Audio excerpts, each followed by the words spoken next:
Hello, hello, hello, everyone. Oh, hopefully that didn't catch on on the microphone. I just heard a loud motorcycle go by. But my noise canceling is much better than before, so I think that we're okay. Welcome, everyone. It's time for our relaxed Zatsudan of the month. And this time it's just perfectly aligned with Witch Hat Monday. Every Monday this month and for the next 2 months, one of my favorite series is dropping episodes, anime episodes, which is super cool. Yumie hallucinating that there are motorcycles about. You know what? You make a fair point.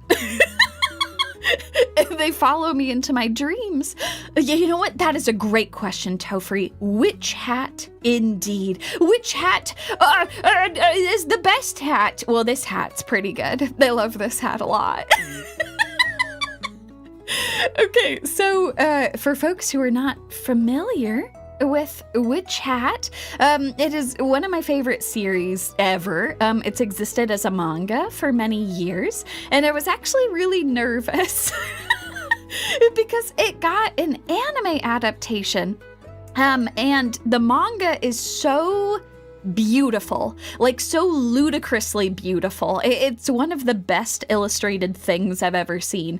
That I personally was really scared for the anime getting a release, because I felt like there was no possible way to, like, I don't know, you know, like some anime series will like genericize. Actually, I'm not sure what the word is. They'll make the artwork like generic, for whatever property it is that they're animating. Thankfully, not all studios do this, but occasionally when a property is turned into an anime, they'll have like a very generic aesthetic. You really can't do that with Witch Hat. It's like the entire property is all about art and drawing, and it's got a very particular style to it. So when I heard it was getting an anime, I was really terrified. Either because the artwork would be toned way down, or they just wouldn't be able to capture how beautiful it is. And boy howdy, I am so delighted to be wrong. The anime is actually like a love letter to the series. Like, they've added anime original scenes to it, which flesh out the characters. The author of Witch Hat is very, like, closely involved with the whole production and giving, like, ideas and, like, ways for them to flesh out certain characters and certain scenes, and it's just very, very good. So anyway, while I talk about Witch Hat, let's actually start drawing. I've just been talking about how much I love this series without actually saying anything. So hold on. What shall we work on first? We'll work on her hair. I think that sounds good. So let's go. I think I had it like that before. Let me go. Where is her hair? Here we go. Actually, I can do a fun trick and get the exact color. Let's grab that. Okay. And then swap that back. Okay, excellent. Sounds good. I also agree. Witches with very big hats are the greatest thing ever. I completely agree. It's absolutely fantastic. So while we draw Coco's hair, because she is the main character of Witch Hat. So the world of Witch Hat is really cool. The basic premise of this, and all of this is talked about in the first episode, is that in this world, there are witches who can perform magic.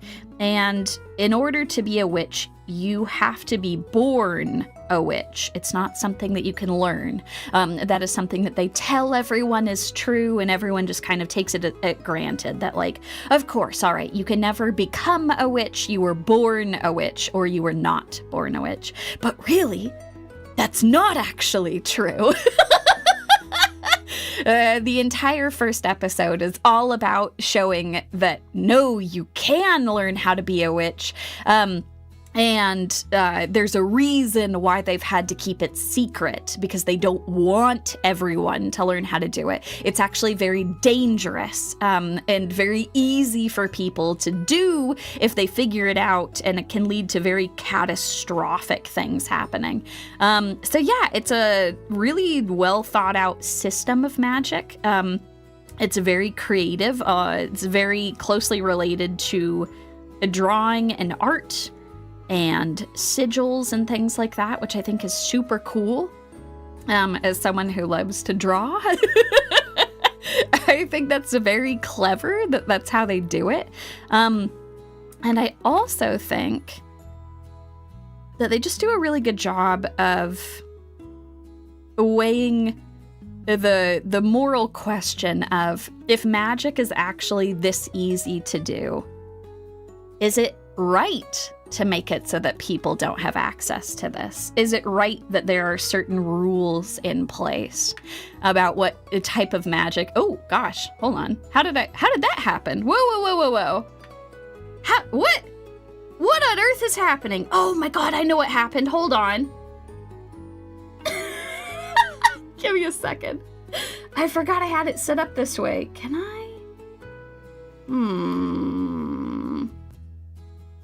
Hold on one second. I forgot I had that hooked up to that key. Hold on. Give me a second. I'm gonna make that go away for a second.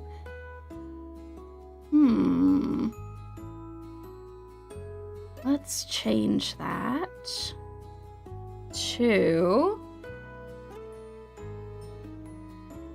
that instead, and this one will be that. Oh my God. Sorry. I'm going through and changing these really quick. This one, let's change that to set the hotkey to this. Okay. Alrighty, now that shouldn't happen again. Okay. And no wonder that wasn't working when I was doing the, gosh, that's so funny. I was doing Control Z and it wasn't working, and then all of a sudden it swapped my form. I should have realized. I know shape-shifting. Mimi had already taken over the channel. That was crazy. Okay, that won't happen now. I've sent Mimi back to go and hang out for a bit. She will return again. In fact, I have been told that she was very delighted to have so many fans. She was very, very happy about this. Oh man. You know, I've been, now that the Yumie apocalypse is over, I've been taking some time to look over clips and stuff and figure out what I want to do next. And there's a lot of really great moments in the Yumie apocalypse. It's kind of hard to pick, like, what I want to do. I'll probably have, like, a single clip where it is, just, like, introducing Mimi. But then I'm also gonna go and put some stuff together for, like, the finale and stuff. And, some of the things along the way. I think that'll be super fun, so I look forward to that. I think that'll be super nice. Let's go. Oh, wrong one. So yeah, if you haven't heard about Witch Hat, it is the most popular anime coming out this series, the season, excuse me. Like more so than some of the like shows that got sequels and stuff like that. And that should really tell you something about how good this anime is. They've just done a really good job of like providing something cool for people who are already fans of the series, while also having some really cool stuff for folks who are like brand new to all of this. I think it's awesome. So yeah, I think Witch Hat is absolutely incredible, and it comes out every single Monday. So my Mondays are automatically better because of that, which is great. Mondays are usually my try to take it easy day. I try not to schedule too much stuff on Mondays, because typically I have my therapy appointment on Mondays.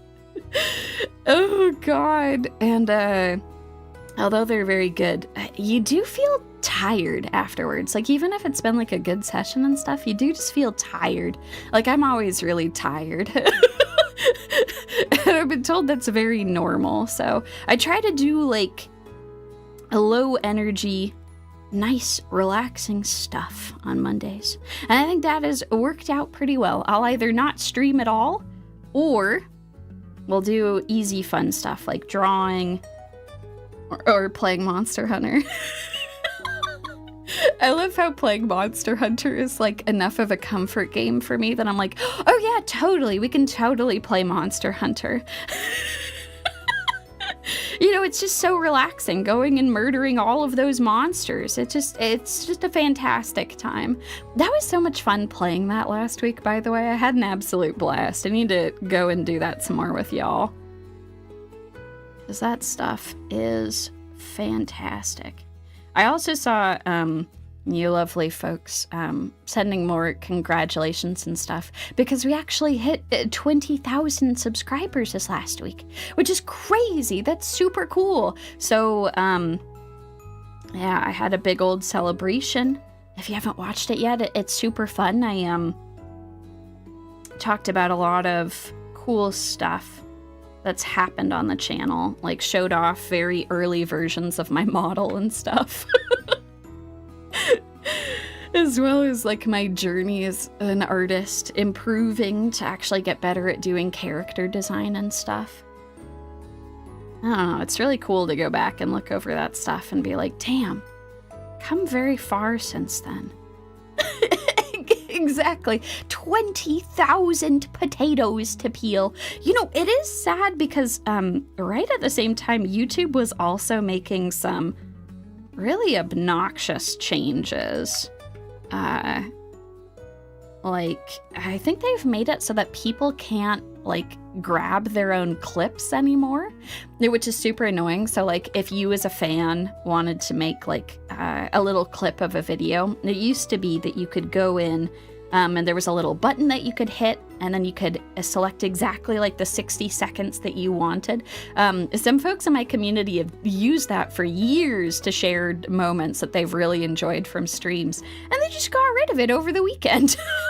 It just like shot it into the sun. They're just like, no, there's already all these other third-party things that do that already, so like, why would we need to host that? Why would we spend any extra money or time hosting this on this platform? Which is just very stupid, I think. It's a very short-sighted way of looking at features, because like, a lot of people enjoyed that.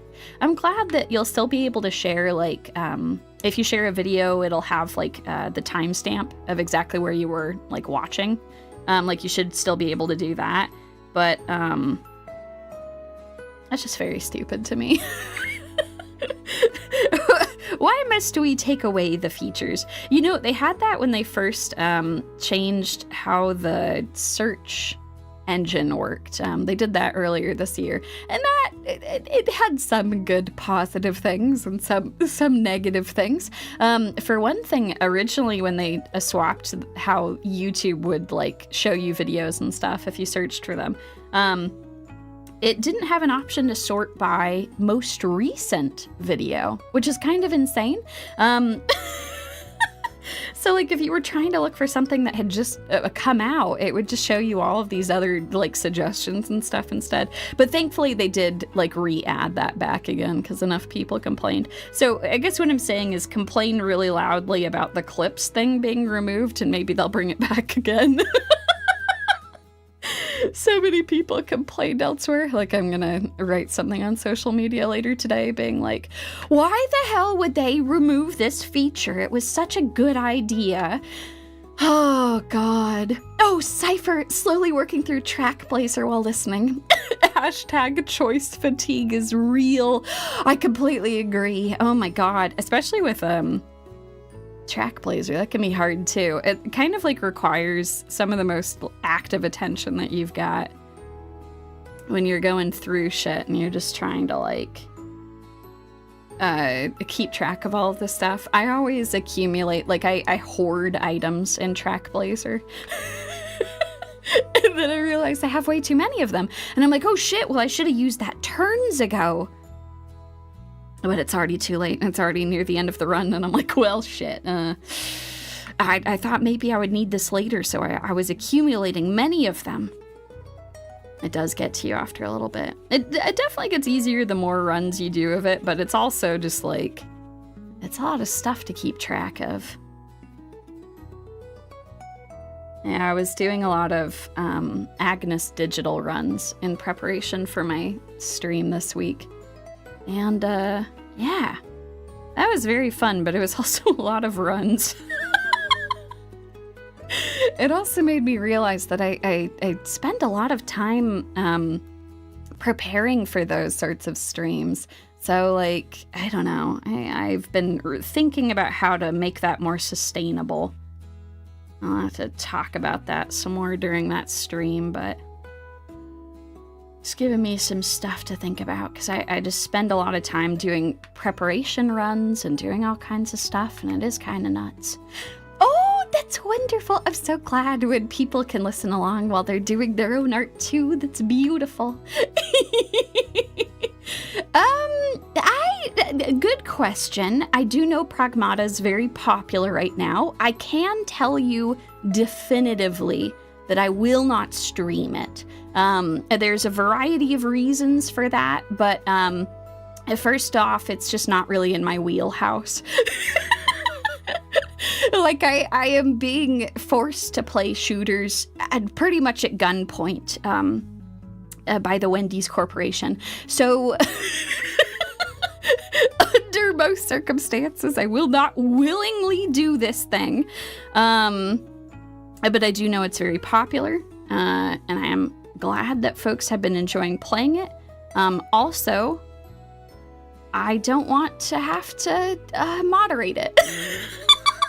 I don't want to have myself and my poor moderators to have to deal with moderating those chats. So I decided for my own sanity on multiple different axes that I will not do this thing. But fantastic question. I hope for folks who have been playing it, I hope you have been having a fun time. I did actually play the demo of it just to see if it was something I would enjoy playing, and the conclusion was no. The conclusion was a resounding negative. Did not enjoy playing the game, so I'm not going to stream it. And that's just a personal preference thing. Other games, though, that I am excited to play with y'all, I'm waiting a little bit because there's been a lot of stability issues.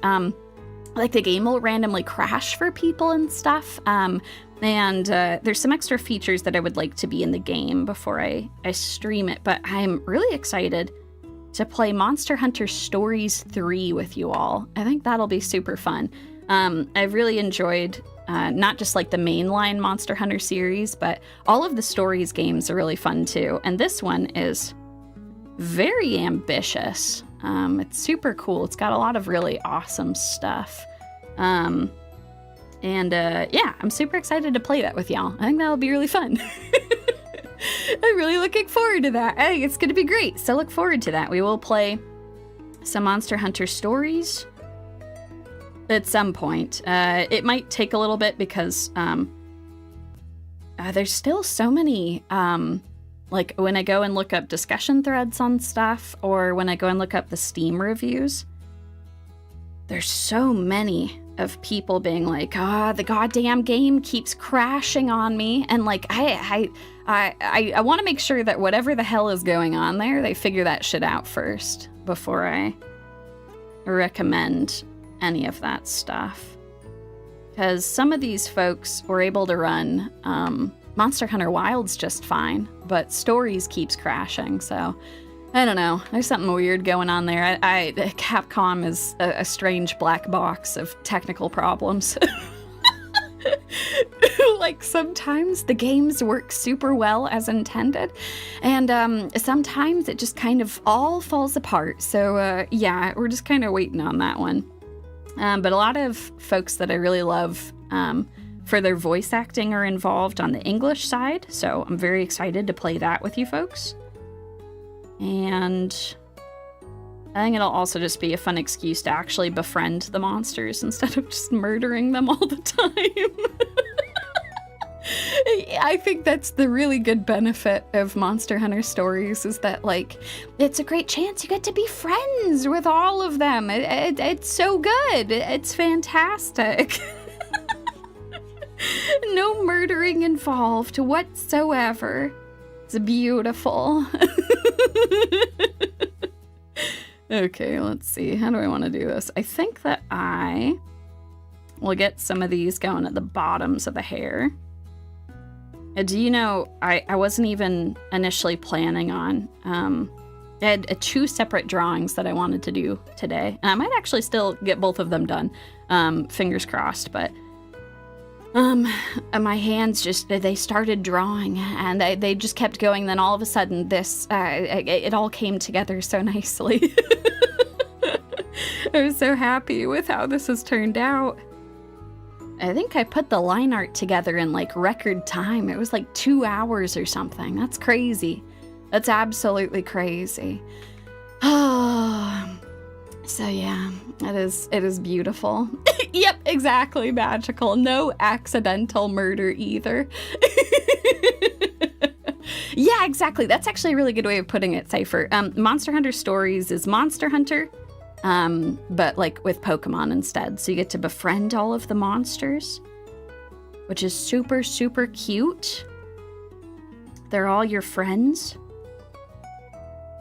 And you get to go into battle with them and do all kinds of crazy shit. It's super adorable. So yeah, I'm a really big fan of the Monster Hunter series. I do want to play some more Wilds with you folks too, because that shit is really fun. It's really nice to see everyone coming together for that. I honestly didn't expect anyone would even be able to hop in for hunts, and there was like 8 of you. Just no questions asked immediately. It was incredible. Oh, absolutely amazing. Welcome everyone. Yeah, I've got my chibi form today because I found that trying to draw with my regular model didn't work super well. Because I would look down at my screen, like at my tablet, and then my mouth would stop working. That wasn't helpful for anyone, so I just got chibi Yumie. It's a good excuse to actually use my chibi model, though. I don't want to only use it when I've got migraines. I actually want to use it for fun stuff, too.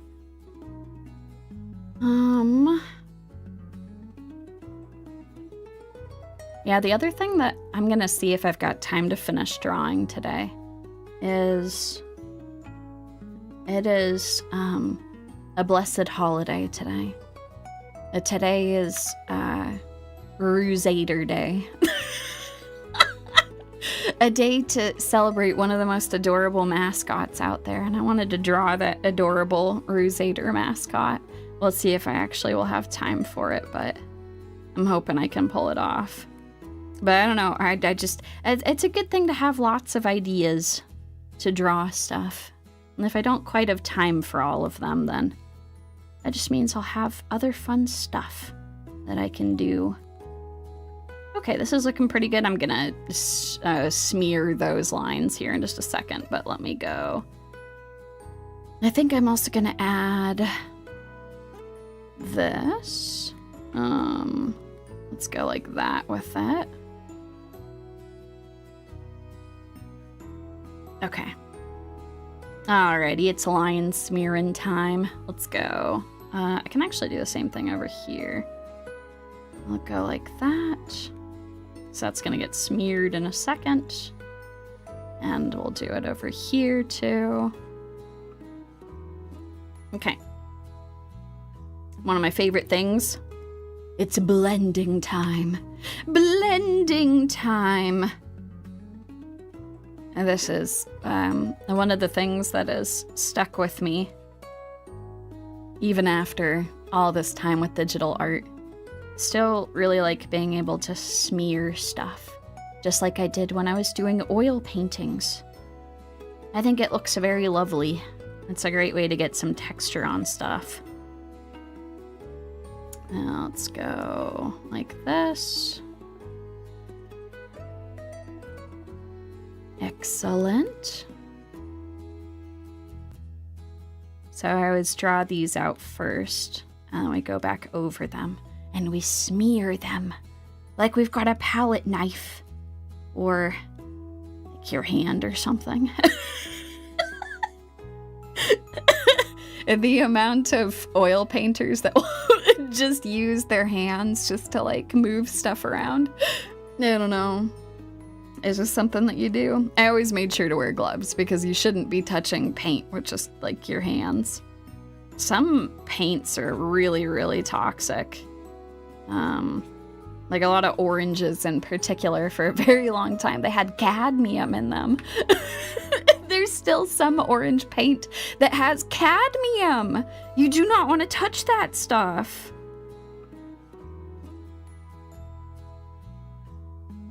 Okay, that looks good. Maybe I'll go do that here too. Excellent. That's looking pretty good. I zoom out to take a look at like how it looks from far away, because sometimes if you stare at an art piece for a very long time, it kind of normalizes to you. So that's why a lot of folks also, like I have it set up on my little pen here where I can hit a button and it'll flip side to side like this. That can help a lot for not just like drawing certain things, but also like it resets your brain, or like you look at the piece and you're like, does this actually look okay? And if you flip it to the other side and you're like, oh, nope, that looks wrong. I do the same thing with, this is why I will like scroll out super far just to see what it looks like. And then I zoom back in to go and actually work on stuff. So in case you're wondering why I'm like wildly going in and out with the picture. Whee! Okay, that's too far. Come back. There we go. We're actually back again. You know, magical, that is good. Like only using house paint. Like it's still important to like have proper ventilation and stuff, as you all know very well. I've just known like some people who will be like, yeah, I don't know, I always get like kind of lightheaded when I do painting stuff. And I'm like, wait, are you, please tell me you have like windows open or something. And they're like, oh no. No windows open. Oh God. The amount of times I had to explain that to people when I was younger. Or I'm like, please think with your brain. Like if you are feeling unwell doing something, perhaps the solution is not to continue doing that thing while changing nothing. Perhaps your body is trying to communicate something to you, something very important, like, hey, this thing is bad for us. Let's stop doing it now. Oh, God. Crazy shit, man. Okay, that is looking great. Actually, I just realized I didn't do that at all up here. So let's go get nice little hair bits coming down like this. Excellent. And then we'll go like this. Alrighty.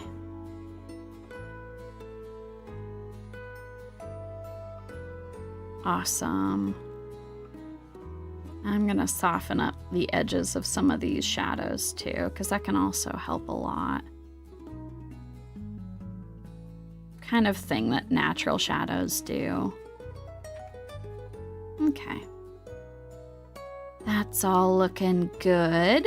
And then we'll have a little bit of this coming through too.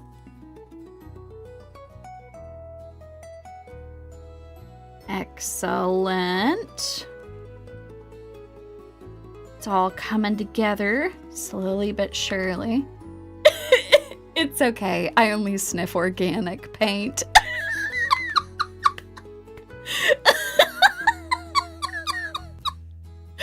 Ah, yes, it's so organic, coming out of the ground. Ah, the most organic of all is cadmium.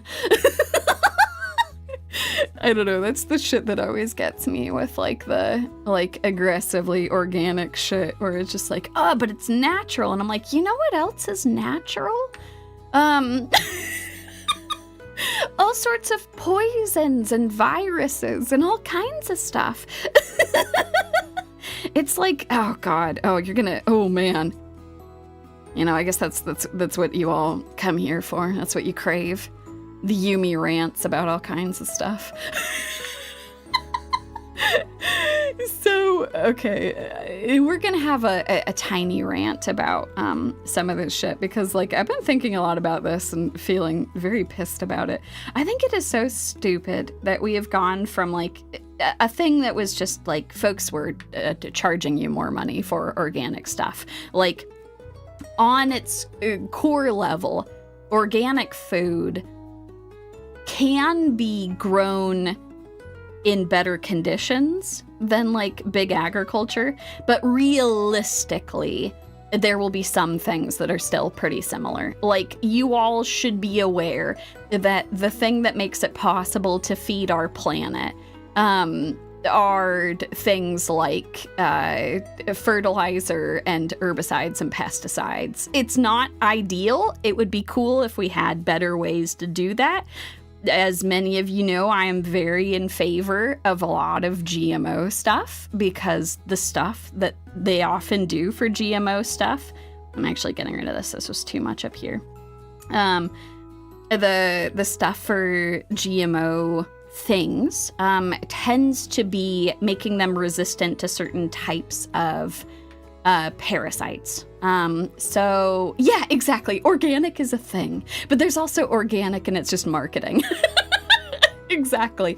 Like, I guess what I'm trying to say is a lot of those organic places are still using stuff, you know, like they have to. A lot of it is, like, natural-ish, I guess, but some of it's actually really dangerous for humans. There are certain things that are natural pesticides or herbicides that are really, really bad for humans to be around. And I think that, like, a good middle ground is, like, I have really loved a lot of research initiatives to make plants more resistant to, like, certain types of bacteria or fungi or other things like that.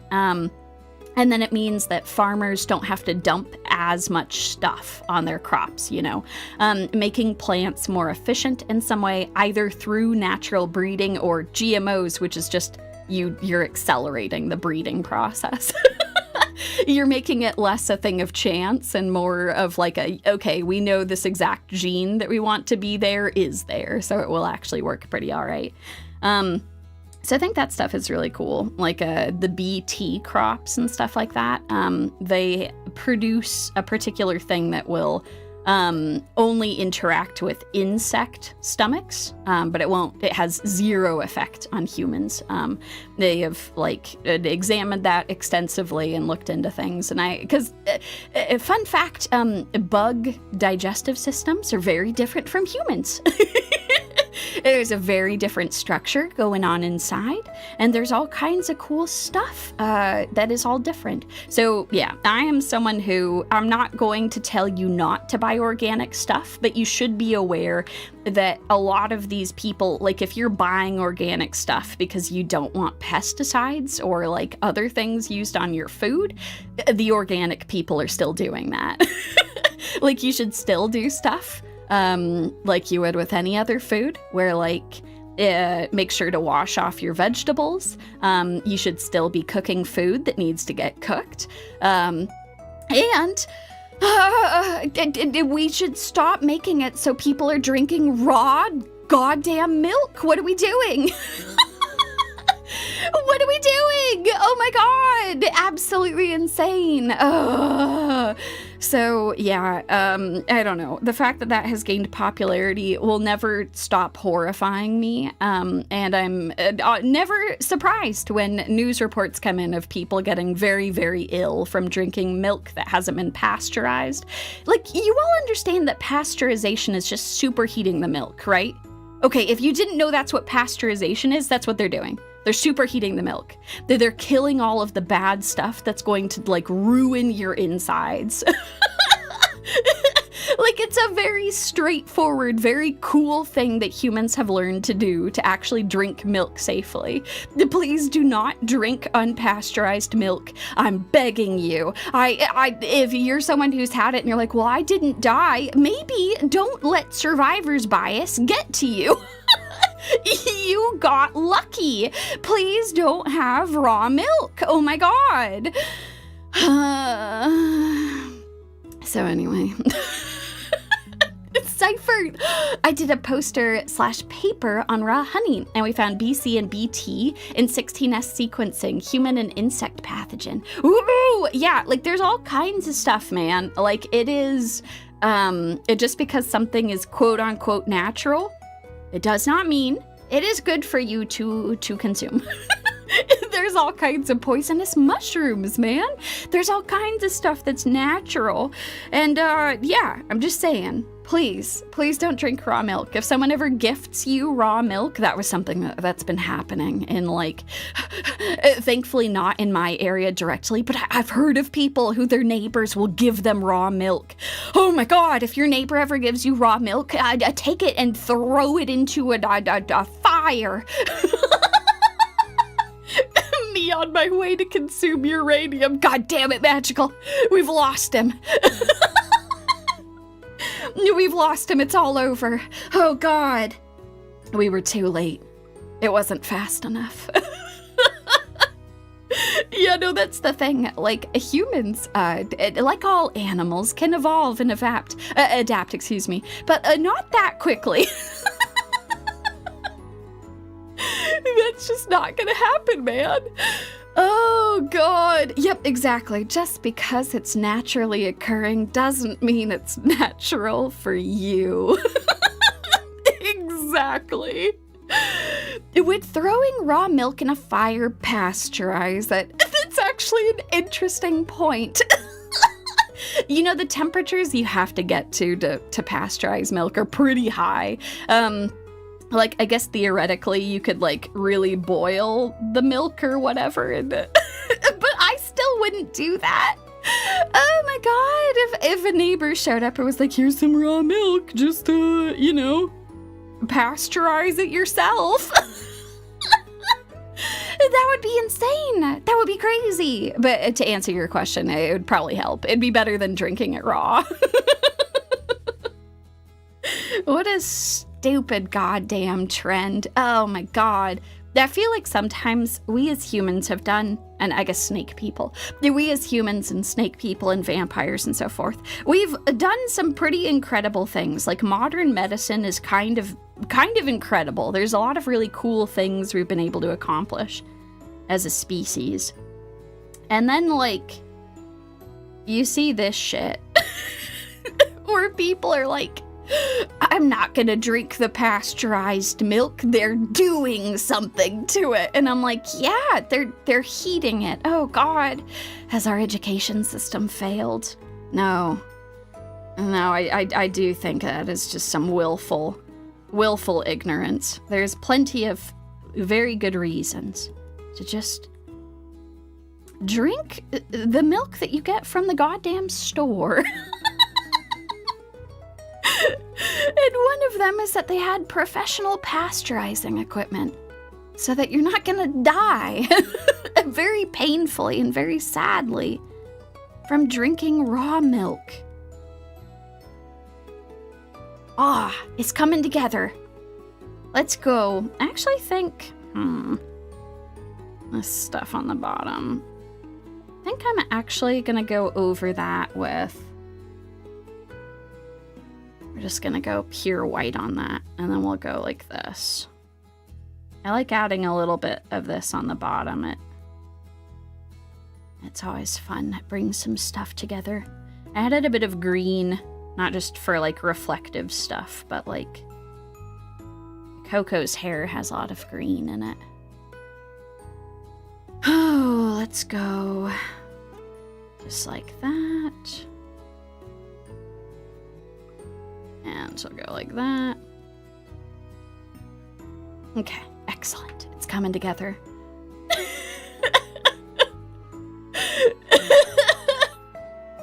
Science is actually the problem. It was the science all along. Here's the thing. I'm not going to say that there haven't been, like, sketchy-ass things that scientists have done in the past. It is it is a constant learning curve. But, like, goddamn, man. Like, there is a reason that, like, people will go to school for a very long time to, like, learn about this shit. And it is okay to not be an expert in every single thing on this planet. It is okay to listen to experts talk about stuff. It is also okay to be somewhat skeptical of, like, the things that you hear. It is good to have some level of skepticism in your life. But, they're not trying to take over your brains with the milk, is all I'm saying. Oh my god, Cypher, that's actually great to hear. Heard some news that raw milk makers are going out of business after failing basic coliform testing, hoping it stays that way. Oh god. Yeah, you know, exactly. I am very happy to let professional people who know what the hell they're doing produce the milk and then give it to me. Oh god. Oh no, magical. Wait, did I have raw milk before? My grandparents had their own farm animals out in rural Bulgaria. Oh no, it was so long ago and now I'm thinking about it. Here's the thing. Because this is like a thing that a lot of people have known about for a very long time, a lot of farmers do have their own pasteurizing equipment. So they have ways to like very quickly superheat the milk and like make sure that they can make it safe for you to drink. And then you can go from there. So in all likelihood, you probably had milk that was pasteurized. Like, even farmers know this shit. This is what I'm saying, man. Like, the farmers know this shit. Farmers are some of the most likely people to, like, look at you like you're crazy when you're like, just drink the milk raw. They'd be like, I'm not gonna do that. Like, they see the cows, what they're doing, you know? They're like, ew, I'm not gonna just drink that milk. So in all likelihood, you were probably okay. But in the unlikely event that it was raw milk, I am very grateful that you are here with us. Yeah, exactly, Rex. The people who pasteurize the milk are merely getting rid of the little nasties in the raw milk that might want to take over your brain. Exactly, it's not the pasteurization that's the problem, it's the milk. The raw milk has the problem in it. Oh, God. Okay, that's looking pretty good. We're gonna... we're gonna swap over... You can see all these reference things that I've got. I'll do this for shadow. We'll go hop down here. I'm just gonna get some shadow on the little bit of neck that's actually popping through. Okay, there we go. And then do the same thing like this. Excellent. Okay, and then I think I'm gonna add just a tiny bit more. You know, that is a very good question. I mean, it has to be the folks that were actually doing lots of milk production. So I'd have to imagine like maybe some North African countries, maybe the Mediterranean and stuff. Because milk was actually not a super widespread thing all over the place. That's why a lot of people don't have the gene to actually process milk. It's because there was only some places that were even doing it. A lot of other places were finding ways to get their calories elsewhere. And then there was these crazy people that were like, I don't know, these things that go moo, we can get some stuff from them, and it's pretty tasty. It's pretty good. You know, I always do wonder, like, how some of these inventions come to be. I have to imagine that, like, people probably did get sick from just drinking the raw milk, and so they're like, well, when we heat stuff up, it tends to be better for us to eat. So maybe if we heat it up, it'll be better. That's my thought, is that folks just did get sick from drinking milk for a long time. Until they figured out how to do it more safely. Oh, I actually think that is slightly too dark here. I'm gonna go like this instead. I'll go like that. And then maybe even get rid of some of that.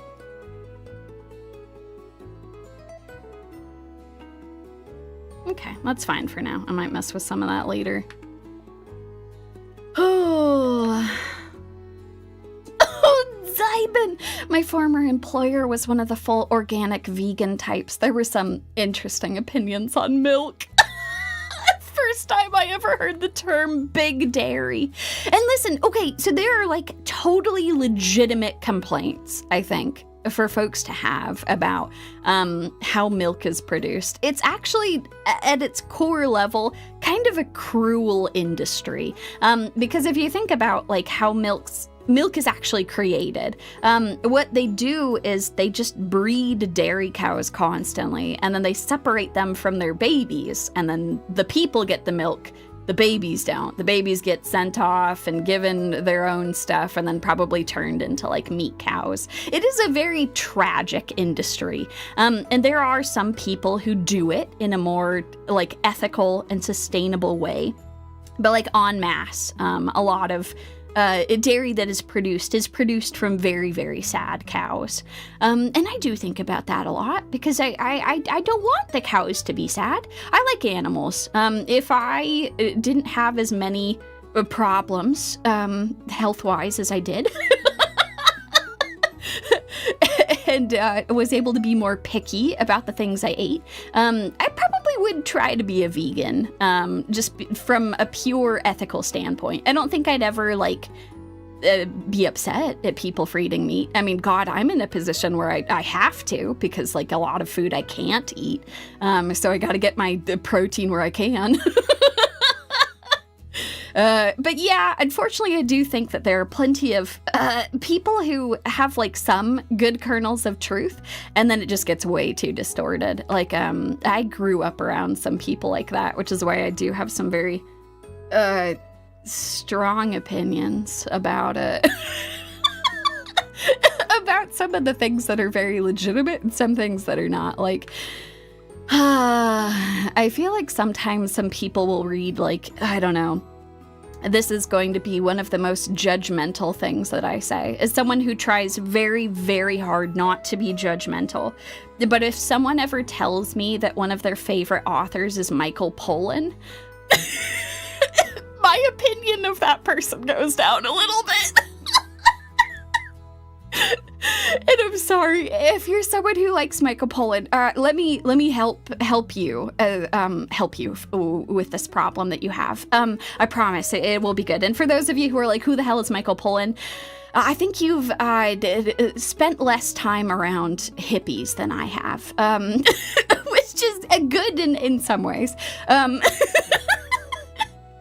actually do like, I don't know, hippie is kind of like an older word for it, but I have spent a lot of time around hippies in my life, and I have had many of them try to tell me about how Michael Pollan is the second coming of goddamn Christ. And I did. I read his books, and I watched his documentaries. And as someone who is very, very familiar with the science side of things, in fact, that was why people were trying to sell me on it, because they knew that I had a very good familiarity with a lot of this stuff. And they're like, okay, Yumie, tell us. You're the one who actually knows all this stuff. Go listen to this guy. He'll change your life forever. And so I went and listened to Michael Pollan, and I'm like, oh, guys, oh, no, this is the guy? This is the guy that you're willing to die for. Oh, God. Okay, so Michael Pollan is an affluent white man who has made his life and his work about telling people the evils of agriculture and trying to sell them on all kinds of very questionable things. And while some of the things that he says are like identifying real problems, like if you've ever heard someone talk about monoculture, sometimes people just say that, and I ask them to explain what it means, and they're just like, it's the monoculture.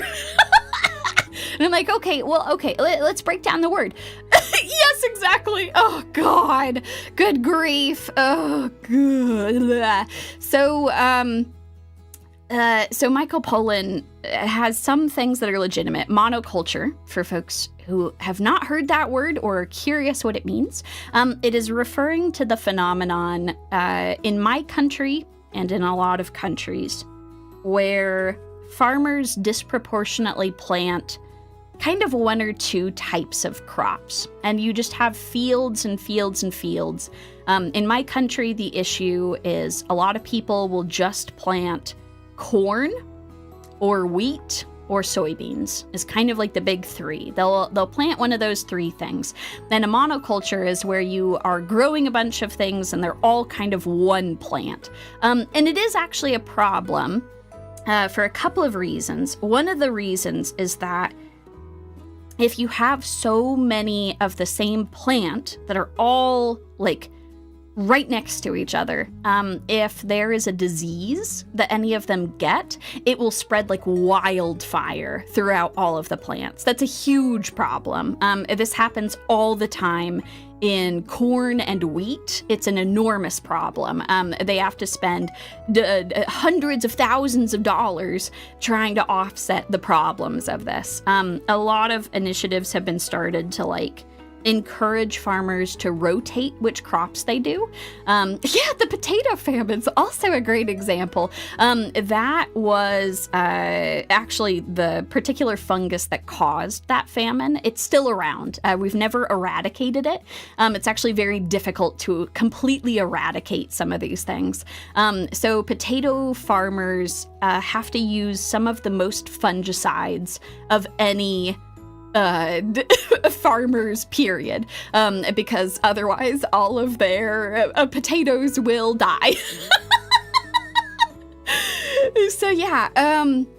So for context, I think potato farmers, I was once given a figure that potato farmers have to spray like 12 times a season. They have to use at least 12 rounds of fungicides to make sure that that potato blight doesn't happen to them. If they weren't spraying that stuff, we wouldn't have potatoes. I would really love for like commercial potatoes to be produced that like had a gene to help offset that, because that is like a very real monetary and environmental cost to produce potatoes. And that's just potatoes, right? Like all kinds of plants have all kinds of things. Fungus is one of the biggest culprits for taking out plants. It loves them, loves munching them up. It loves munching up them plants. Oh, you know what? That is true. That's a lot of fungicide. Good thing I'm not a fungus. That's the thing. I also love potatoes. Potatoes are absolutely amazing. I'd be devastated if we didn't have potatoes anymore. So, like, there are some very real problems to talk about when it comes to agriculture, and like how we do it and how to make it more sustainable. There's a lot of fertilizer that is overused because a lot of farmers, it is more profitable for them to overuse fertilizer than underuse it. So a lot of farmers will massively dump fertilizer on their fields. And like, plants do need to grow. Fertilizer is an important thing. It has fed the planet. But farmers are like, instead of taking the time to measure this out every single season, I'll just put more on than I need. And that isn't great for like the environment. That is a bad thing. We shouldn't be doing that. But there aren't a lot of incentives for farmers to do otherwise. So these are all like real things that like plant people think about. And like thinking about ways to like help encourage farmers to do things more sustainably, because like it makes sense, like they have to feed themselves, and it is better for them if they overestimate how much they need as opposed to underestimate. Because imagine if they underestimated and then their plants don't have enough food, they don't have enough fungicide, they don't have enough whatever. But yeah, it is an ongoing thing that folks talk about, and something that I think should be taken seriously. But the Michael Pollans of the world are just like, yeah, screw the big corporations. You should only be buying organic on principle. You should never be ordering out food under any condition. You should, again, some of those things are okay. They're like legitimate things, but he like really demonizes a lot of the people working in the industry, and fostered like a sense of distrust of scientists broadly. Like a lot of those people who were like, go and read the Michael Pollan book, Yumie, were like treating me legitimately, where they're like, you're one of the good ones. And I'm like, guys, scientists are not out to get you. Like, what are we doing? Yes, I am very friendly, but like, come on. This is a ridiculous amount of demonization of the people who are trying to feed you. Like, it's important to approach this with nuance. I think Michael Pollan has done a great disservice to like your average person. Where like his perspective is demonizing people who are not able to make a lot of home-cooked meals, where he treats it as a moral failing if you can't cook a meal every single night for your family. And I think that in a world that we live in, where like people have lives, a lot of families have to work multiple jobs in order to get by, I think that's not fair to those people who are able to do this. Like, Michael Pollan is preaching to an audience who is able to afford actual time to make their own meals, who is able to do this stuff. There's an episode of his documentary that will haunt me for my entire life. Like, haunt me until my dying days. I think it's the second episode of his stupid documentary, where he goes to India, and tries to use India as an example of how every family should be making their own home-cooked meals, while at the same time interviewing people, the women of India, who are the ones that are making these meals. Because culturally, a lot of women in India don't like go work a job. A lot of women are pressured to be housewives. And of course, a lot of them are able to make food. Like, what are we doing? Like, he just has no reflection of how phenomenally, I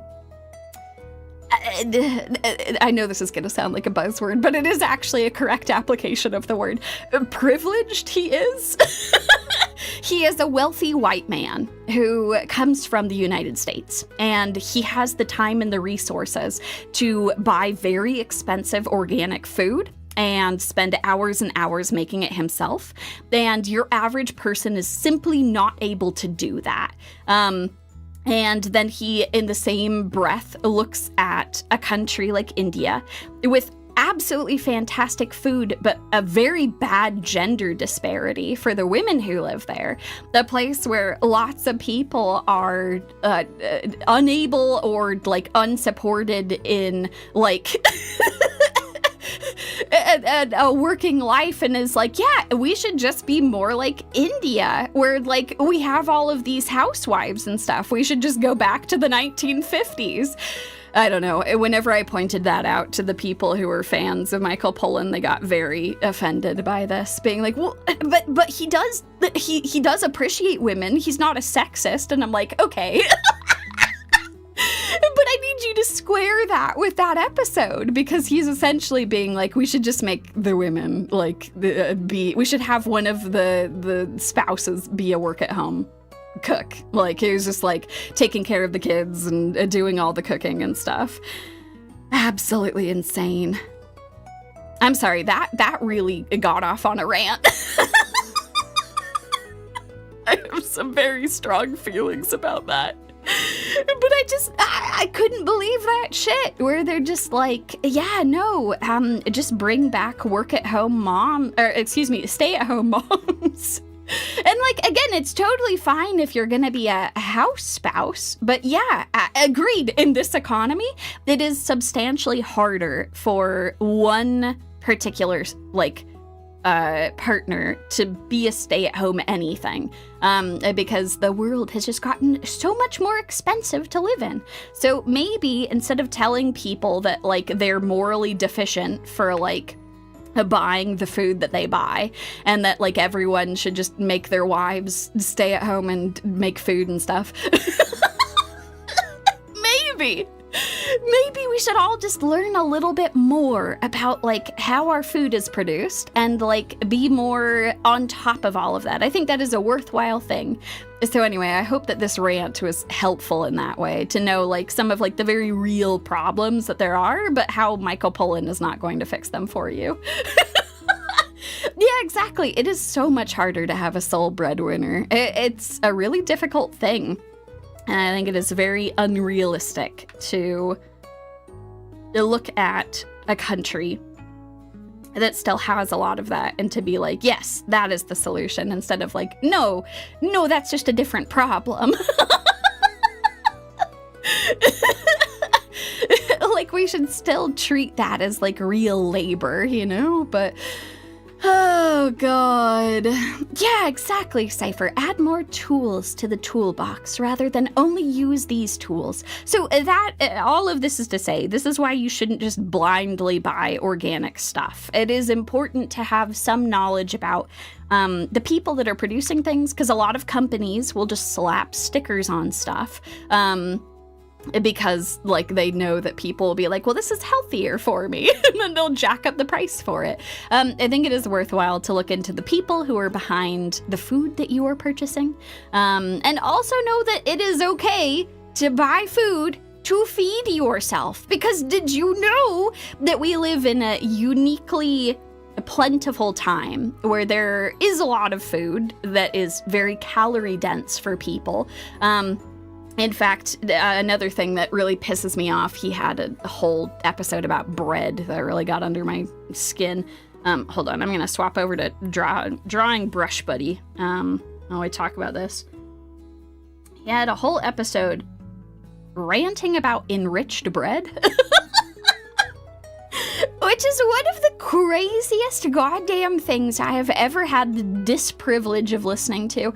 It was just, it was terrible, because he was like, well, they're just adding all this stuff to the bread. And you're like, yeah, do you know why they did that? It was because they realized it was a very good way to help malnourished people get the stuff that they needed. Like, that's literally what enriched is. It's enriched with a bunch of protein and vitamins and other stuff for people who don't have access to those things. They massively managed to reduce malnutrition in a lot of areas just from enriching the bread, because bread is a thing that is very accessible to people. So yeah, anyway, stupid man. Stupid man with stupid ideas that just spreads all kinds of misinformation. Welcome to today's episode of Yumie Tsuchinokos. You know what really grinds my gears? I suppose this is what you folks come here for, to listen to me talk about stuff that I enjoy and stuff that really, really pisses me off. So anyway, there you have it. I just know that, like, there's all kinds of stuff, like, all kinds of things that are just like that. In fact, actually, if you want to learn more about food, like food history, and like all of these little nuances and stuff, I would actually really highly recommend the channel. It's by a very lovely Australian woman. Her name is Anne Reardon. I'll post a link. I'm sure that a bunch of you are familiar with her stuff, but she does a really good job of teaching this stuff to folks who are not aware of it, which I think is awesome. I'll shoot over something in the chat for you folks. Maybe I'll grab her GMO video. Anne Reardon. Yep, there we go. We'll share. Copy. Excellent. Yeah, Anne Reardon is great. There you go. It's in the chat. I have a link to her. Oh, sorry, that looks sketchy as hell. Sorry, that's the link to Anne Reardon's GMO video, which I think is very good. But yeah, no, it is good. Nick.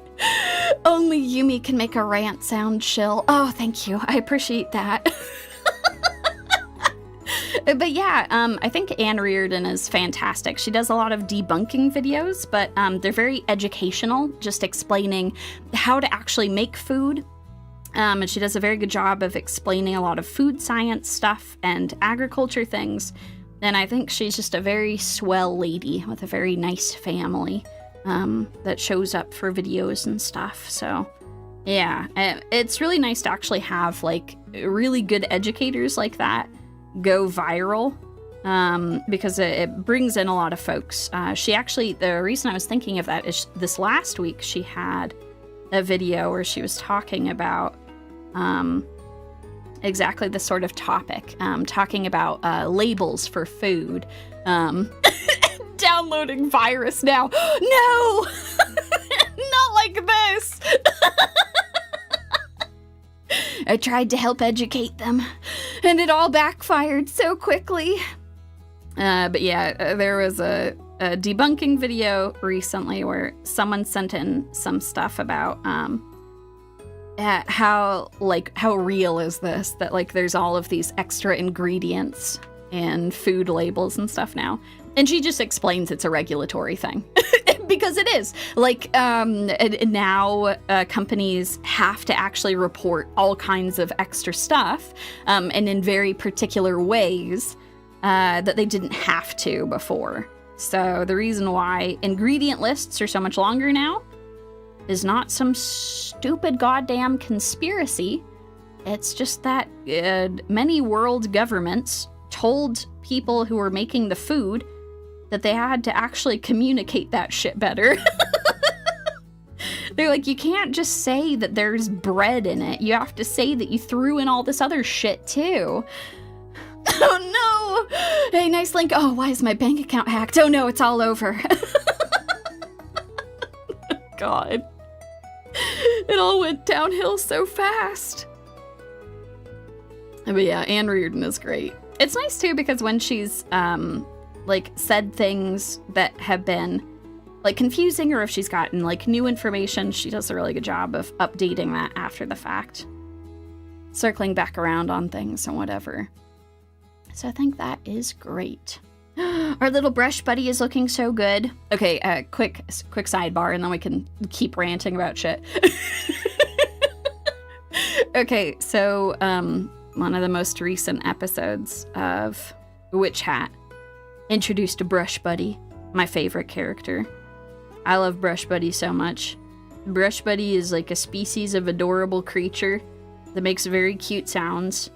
Looks just like this, got the little like hands and feet and stuff. And the whole idea behind this drawing was celebrating Brushbuddy. I've got in each of the corners like a kind of witch hat style little window, or I've got Brushbuddy learning all kinds of magic. Brushbuddy's over here learning fire. Brushbuddy's over here learning how to do water. Brushbuddy's up here learning how to do earth. And then Brushbuddy is hidden over here learning how to do wind. But it works out perfectly because the wind is pushing everything this way. Whew. That's why there's a little bit of wind that's happening with her hair. Looks like a skinny Tsuchinoko. You know, that's actually a really good point. That might be why I have a special affinity for this creature. I love Brushbuddy. Brushbuddy learning how to do tax evasion.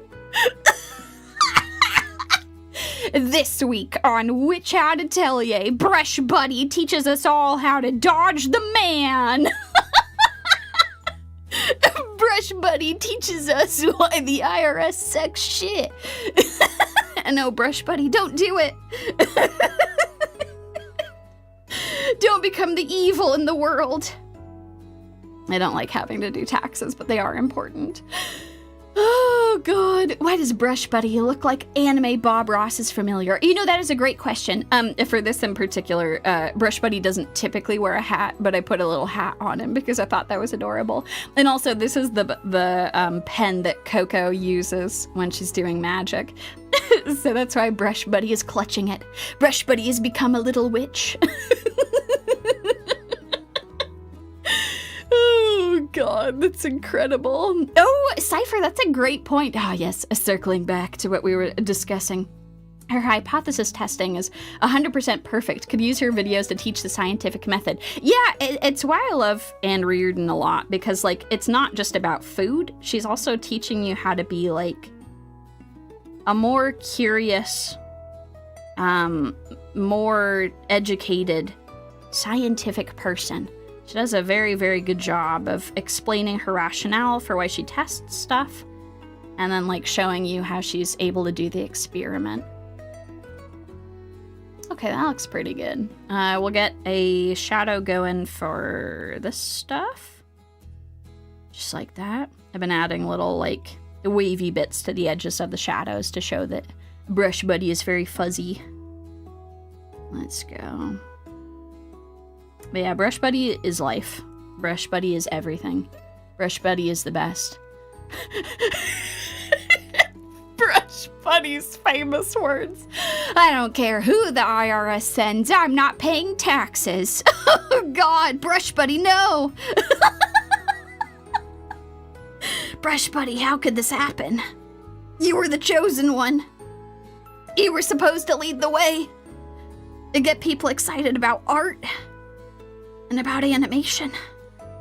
Not like this. Brushbuddy, no.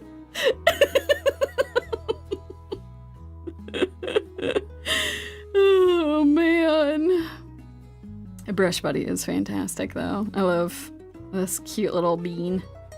I guess they're more like a long bean. I actually don't think that I have even gotten the size, like, fully correct here. I think this tail should keep going for days. But, like, I wanted to make sure that the tail would actually fit nicely on her hands like this. Oh, God. Okay, let's get a little bit of fuzz on the edge of this thing. So, just like that. Do a little wibbly-wobbly. Edge of that. Beautiful. Excellent. It'll become a whole series. Brushbuddy versus the forces of evil. Brushbuddy versus... Oh, God. I hope Brushbuddy is responsible and is not drinking raw milk. We don't want that. No raw milk, Brushbuddy. We can't have you do this.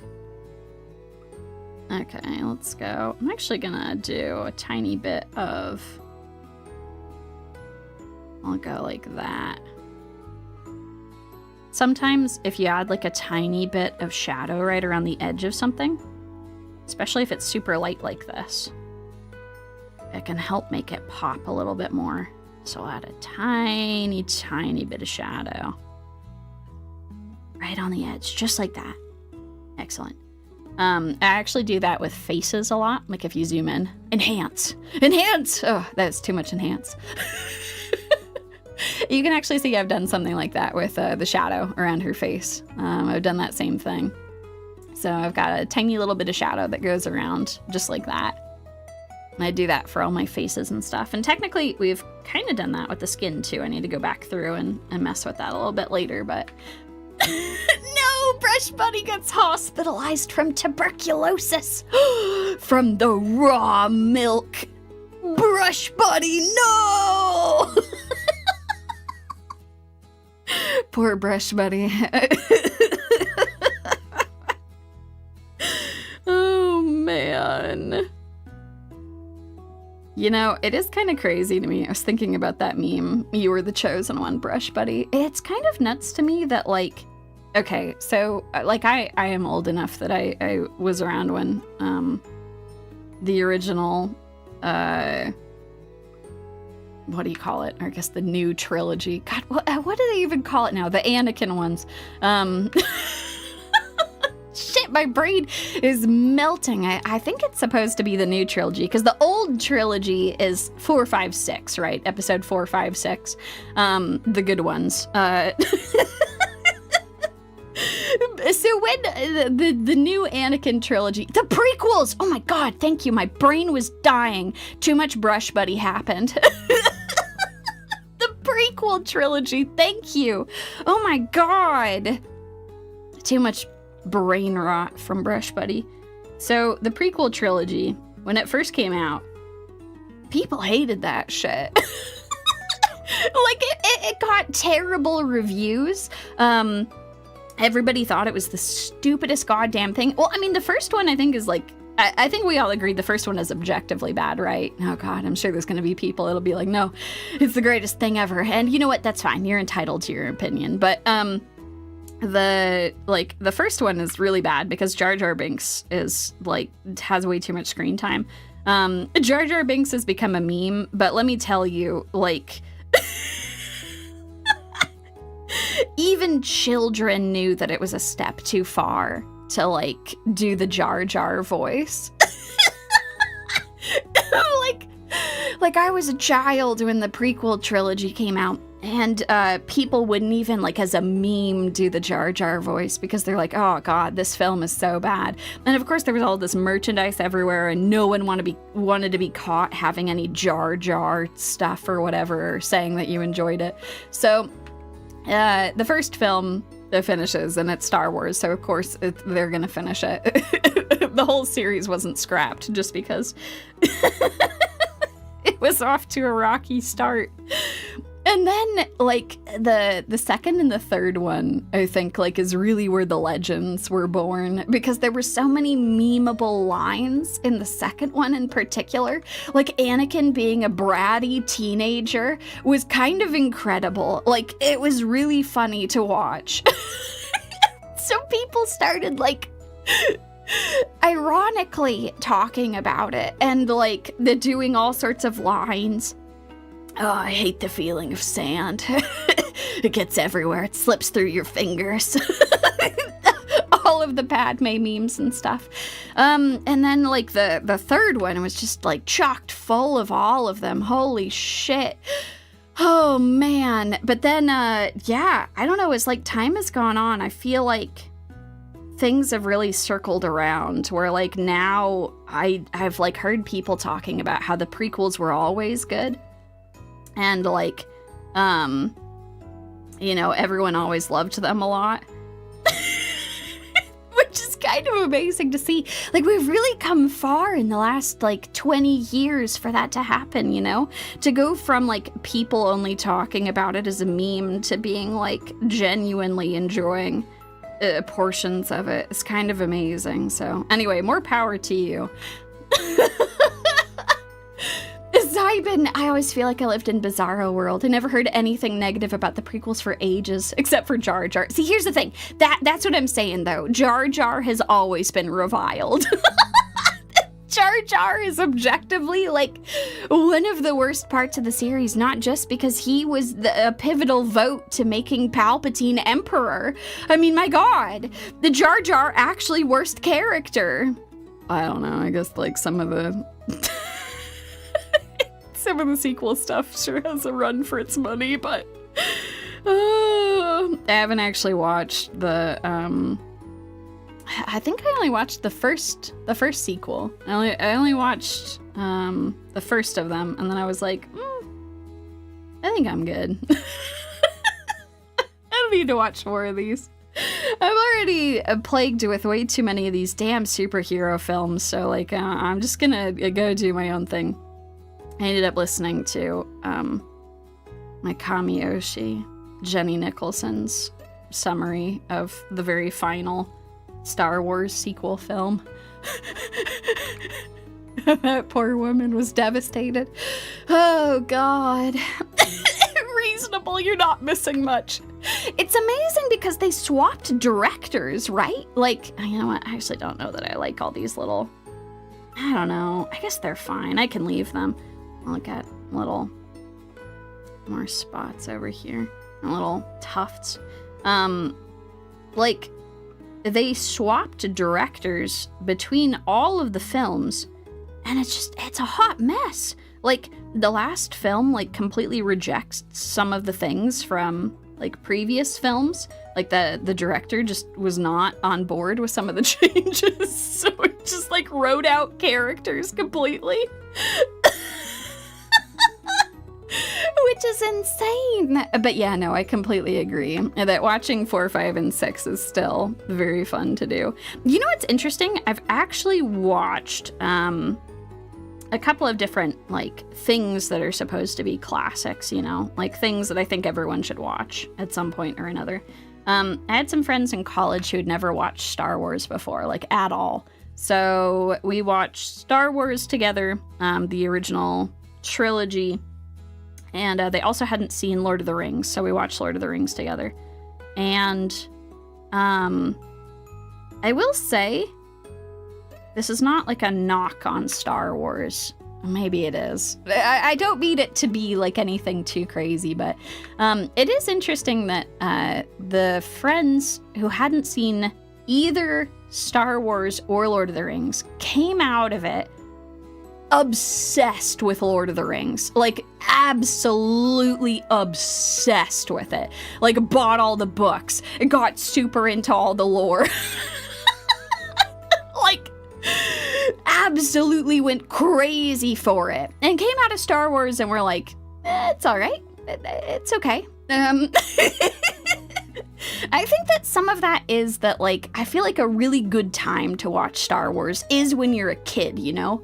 I think it's a perfect time for it. Azaria! Oh my god! Thank you so much for the raid! Oh my god, y'all are coming in the middle of one of my rants. I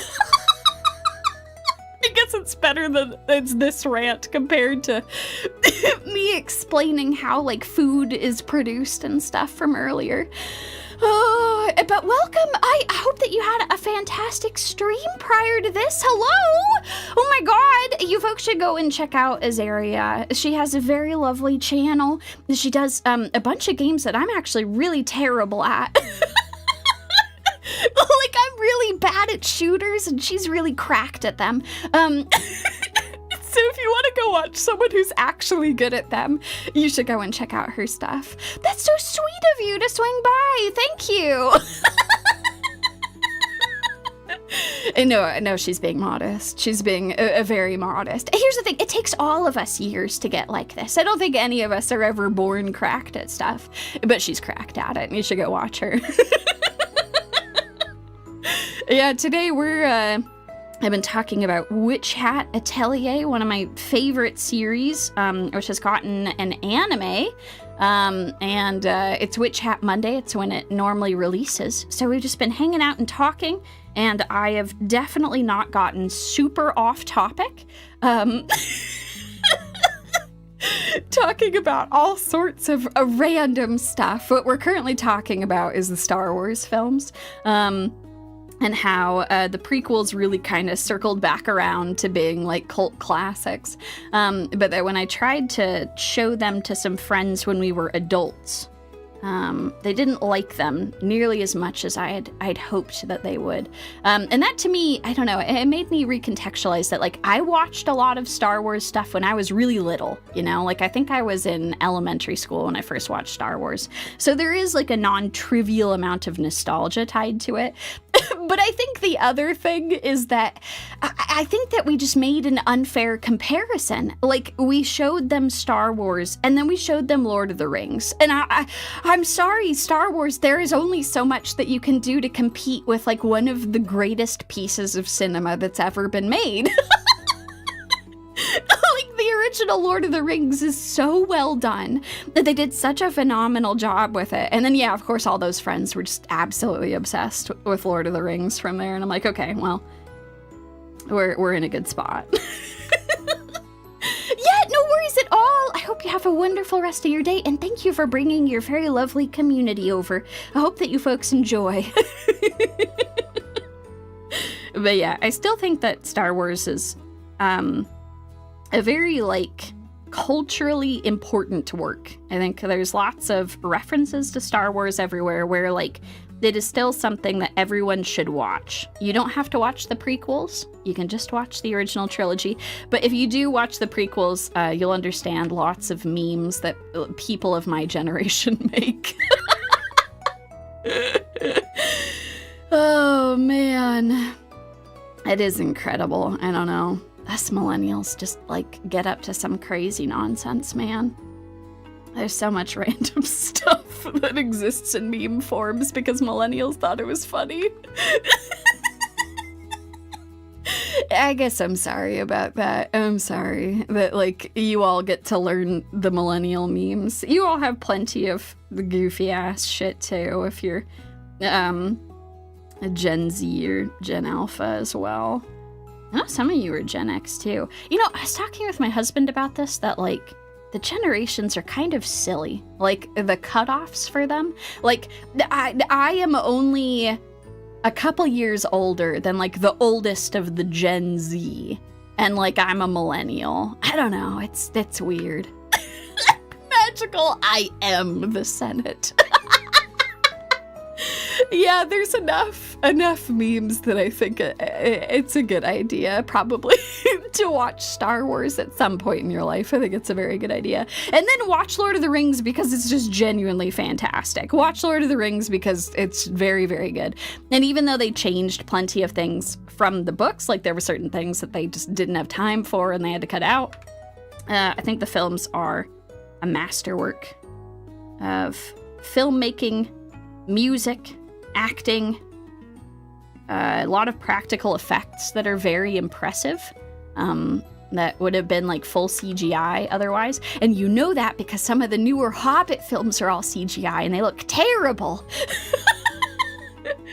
But I need to stop myself. I can't go on another rant about The Hobbit. I can't do it. The channel can't handle it. That's too much concentrated fury and, like, for anyone to deal with. Yeah, you know what? Thank you, Magical. Correct. You are absolutely correct. What Hobbit films? There are none. They do not exist. Only the novels. Which, if you haven't read, the novels are very fun. Those, I think, are extremely fun if, even if you're an adult, they're super good. But I loved the Hobbit books when I was a kid. And then when I got older, I was able to read The Lord of the Rings, and I'm like, oh my god, this shit's amazing. It's so good. Okay, we're gonna do some reflective lighting on Brushbuddy. I was talking about this the other day. Reflective lighting. So the way that reflective lighting works is, so you've got a shadow on Brushbuddy like this, right? We got this shadow. It's pretty dark right now. It's kind of flat when you look at it. Like, it's fine. We could leave this like this. It's certainly a style. But I want to add a little bit of lighting that is reflecting up from the ground. Because if you actually, like, look at a photograph, and you look at the way that light happens, it's not just light coming down, or I guess like up from a source. There is also light that reflects off of surfaces around you, and it will look differently on whatever subject you have. So for our purposes, we're just gonna do reflective lighting that's coming up from the ground. So, like, the sunlight will hit the ground, and the ground is, like, reflective in a lot of ways. It's not like a mirror or anything, but, like, it will reflect some of the light back up into the sky or where people are standing and stuff. So we will have some reflective light that is coming from the ground that is hitting Brushbuddy. So we're going to do that because it will soften some of these shadows a little bit. And it also looks very fancy. I like the look of reflective lighting. I think it looks very good and dynamic. So I'm actually just going to go with something very light. We're just going to go with this light color. Just gonna go like this. See? We've already got that. We're gonna smooth that over because right now that's pretty intense. We don't need it to be that blindingly bright. So we're gonna go like this with this brush. And it's gonna mix it all together. This is a blur brush that I'm using. And it goes and it blurs all of that stuff, so that it's less stark. So we'll do this. Excellent. Yay! Cute! Adorable. You can see it also kind of gives Brushbuddy a little more roundedness because your brain like fills in the gaps where it's like, oh, if the light is coming up like that, it must mean that this surface is like this.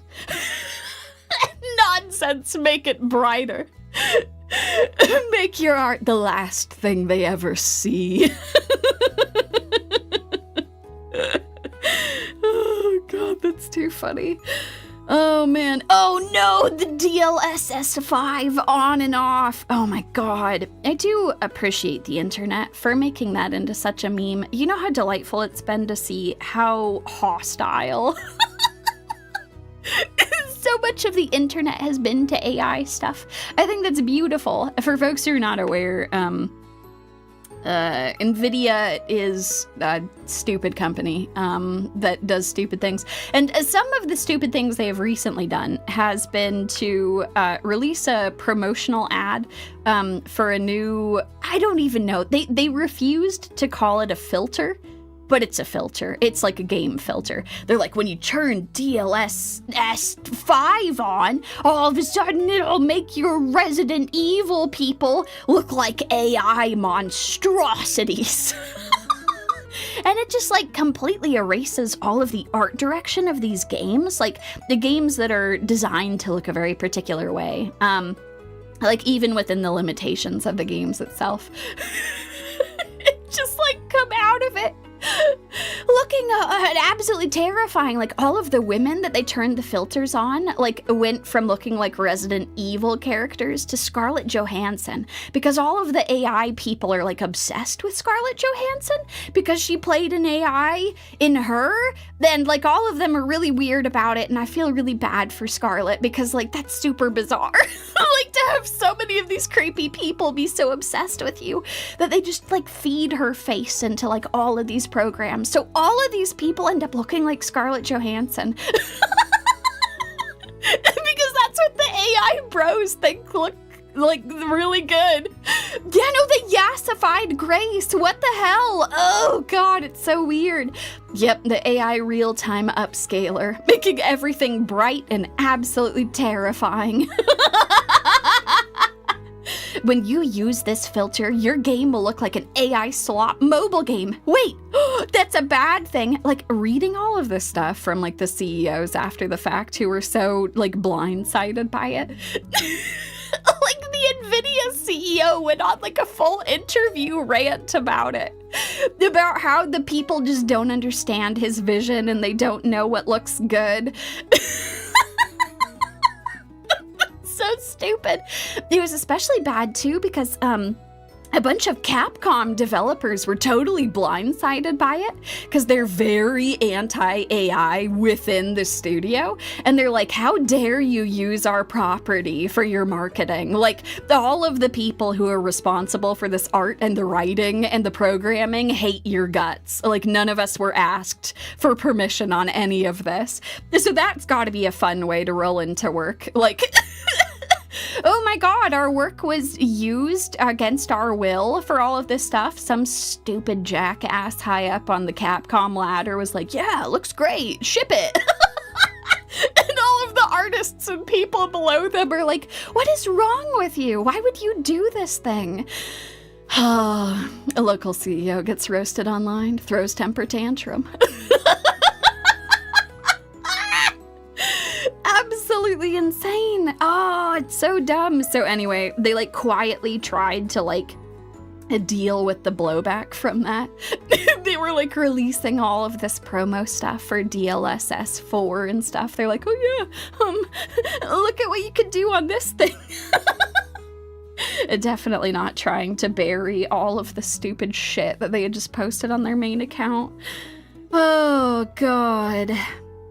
But, you know, I think that is wonderful that people were so unanimously harsh about that because, like, my god, these people are so out of touch, so horribly out of touch to think that that looked good. It was so creepy. It was like uncanny valley. Like that phenomenon where something looks close enough to being realistic, but not quite. Like, all of the faces were so creepy. They looked so bad. Ugh. It was no good. It was absolutely no good. So anyway, I think it's very funny that that's become a meme now, or people will post, like, the DLSS on, DLSS off, and it's just, like, goofy shit. Like, I've seen some people who, like, advertise their merch that way. Where the DLSS off would be like their regular model or whatever, and then it on is like a plushie.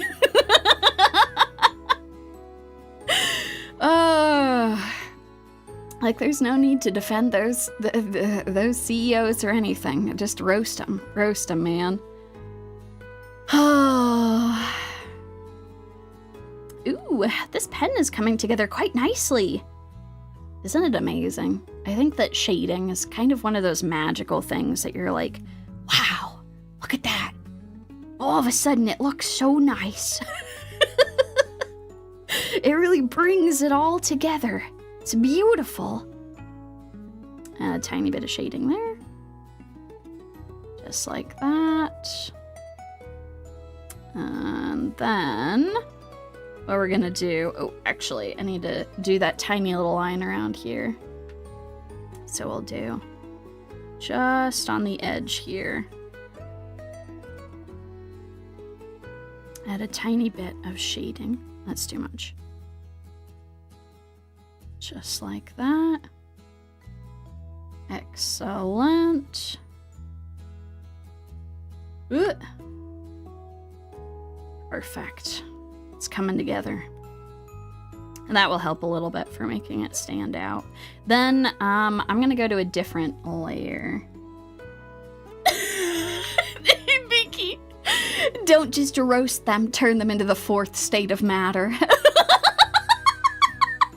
That's beautiful.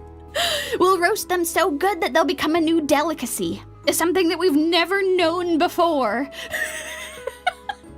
We'll superheat them just like all of the milk. See, we're bringing it full circle. All of the tangents are coming together. It's beautiful. Oh, God. Rex, that's such a great way of putting it. I'd rather take the years of learning game design as opposed to simply pressing a few buttons and spitting out some junk. That's the thing. Like, it's really cool to see, like, even with the limitations of games when it comes to graphics, like, all of the hard work that people do to still make games look as good as they do. I think that's super cool. I think that should be celebrated, not turned into goddamn slop. Also, welcome, Aladdin. Welcome back to the Snack Club. I have some crazy Apex-related crimes that will be happening in the next week or so for members, so I look forward to that. I'm not gonna die while trying to figure out how to play a shooter. Welcome everyone. This stream is going well. I've only gone on like 5 different tangents about all kinds of unrelated stuff. Most recently we've been talking about the DLSS 5 stuff. How stupid that whole debacle was. I don't know. There is something kind of incredible about, like, out-of-touch CEOs having to realize that they're out of touch and then being like, what? No, it's not me that's wrong, it's the kids. The kids don't know what's good for them. And you're like, I don't know about that, Cap'n. I'm not sure about that. I do think that the kids can tell that your stupid AI upscaling looks like trash. It does actually look bad.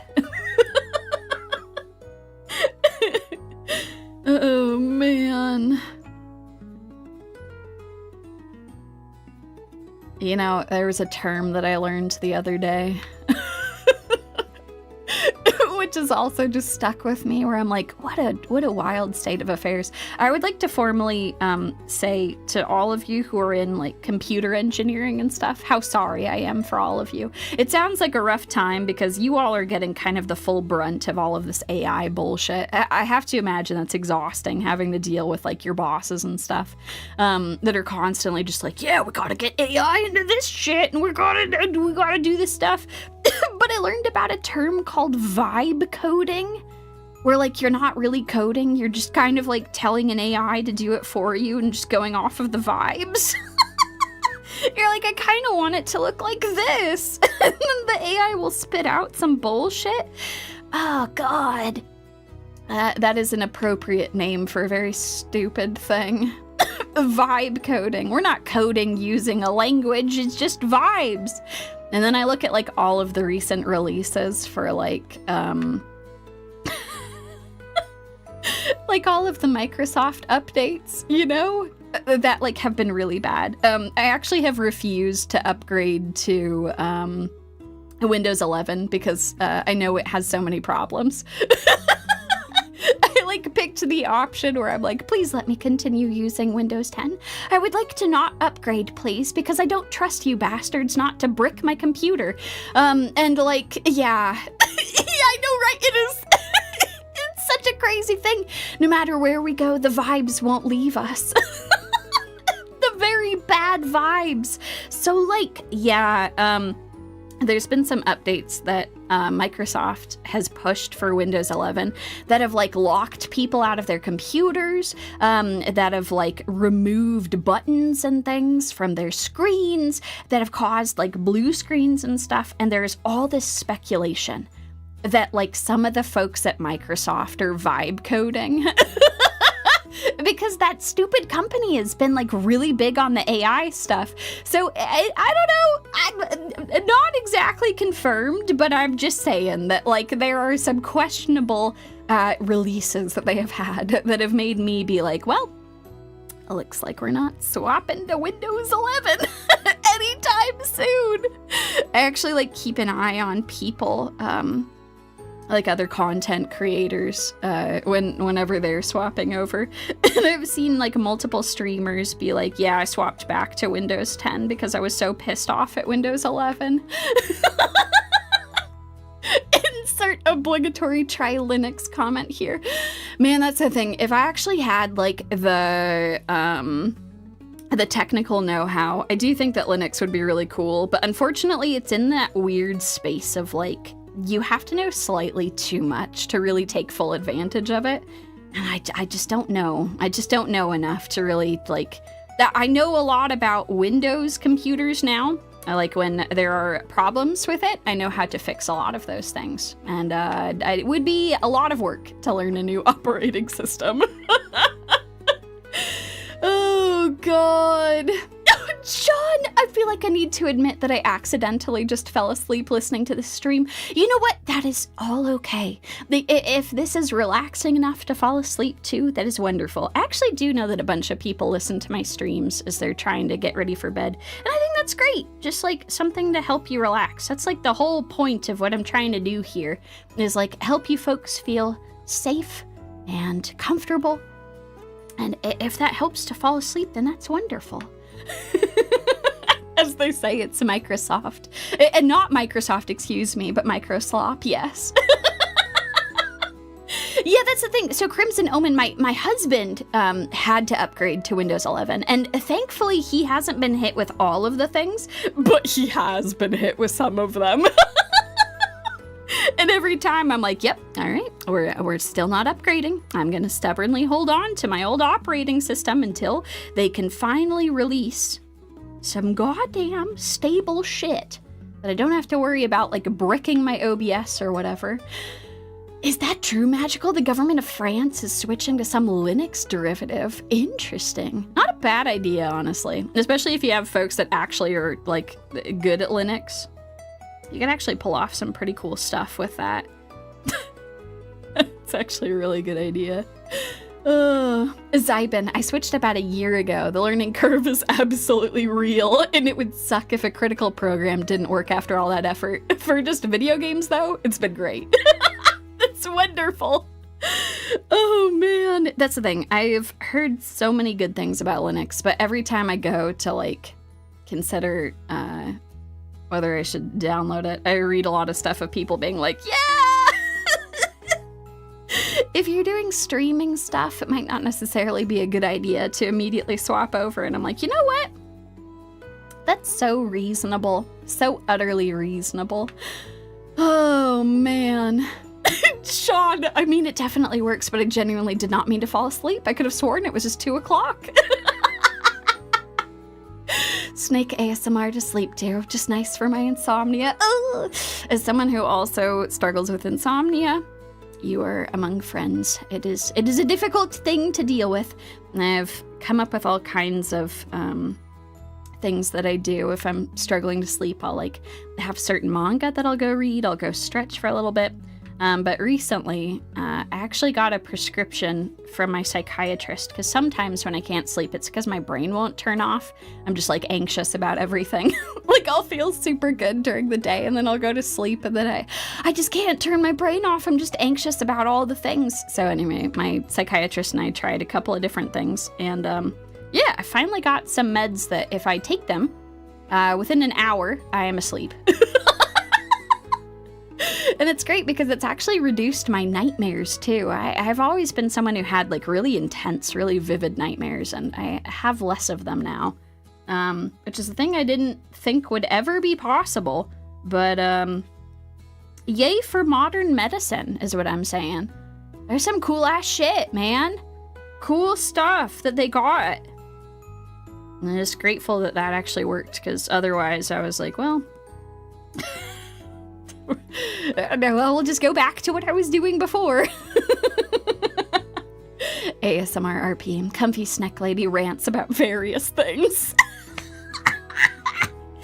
In this ASMR session, I'll be talking about how raw milk is actually bad for you, and you totally shouldn't drink it, and I'll explain all the differences between organic and GMO stuff. And then we'll finish by bashing on AI. And then you'll drift off to sleep all nice and relaxed at the end of it.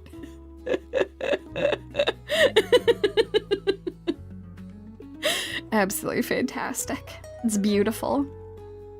I actually think the last thing I'm gonna do here is we're gonna get one more multiply layer. Multiply is the layer that lets us do the shadows and stuff. I like doing multiply. Some people do color burn. I just never got good at that one, so...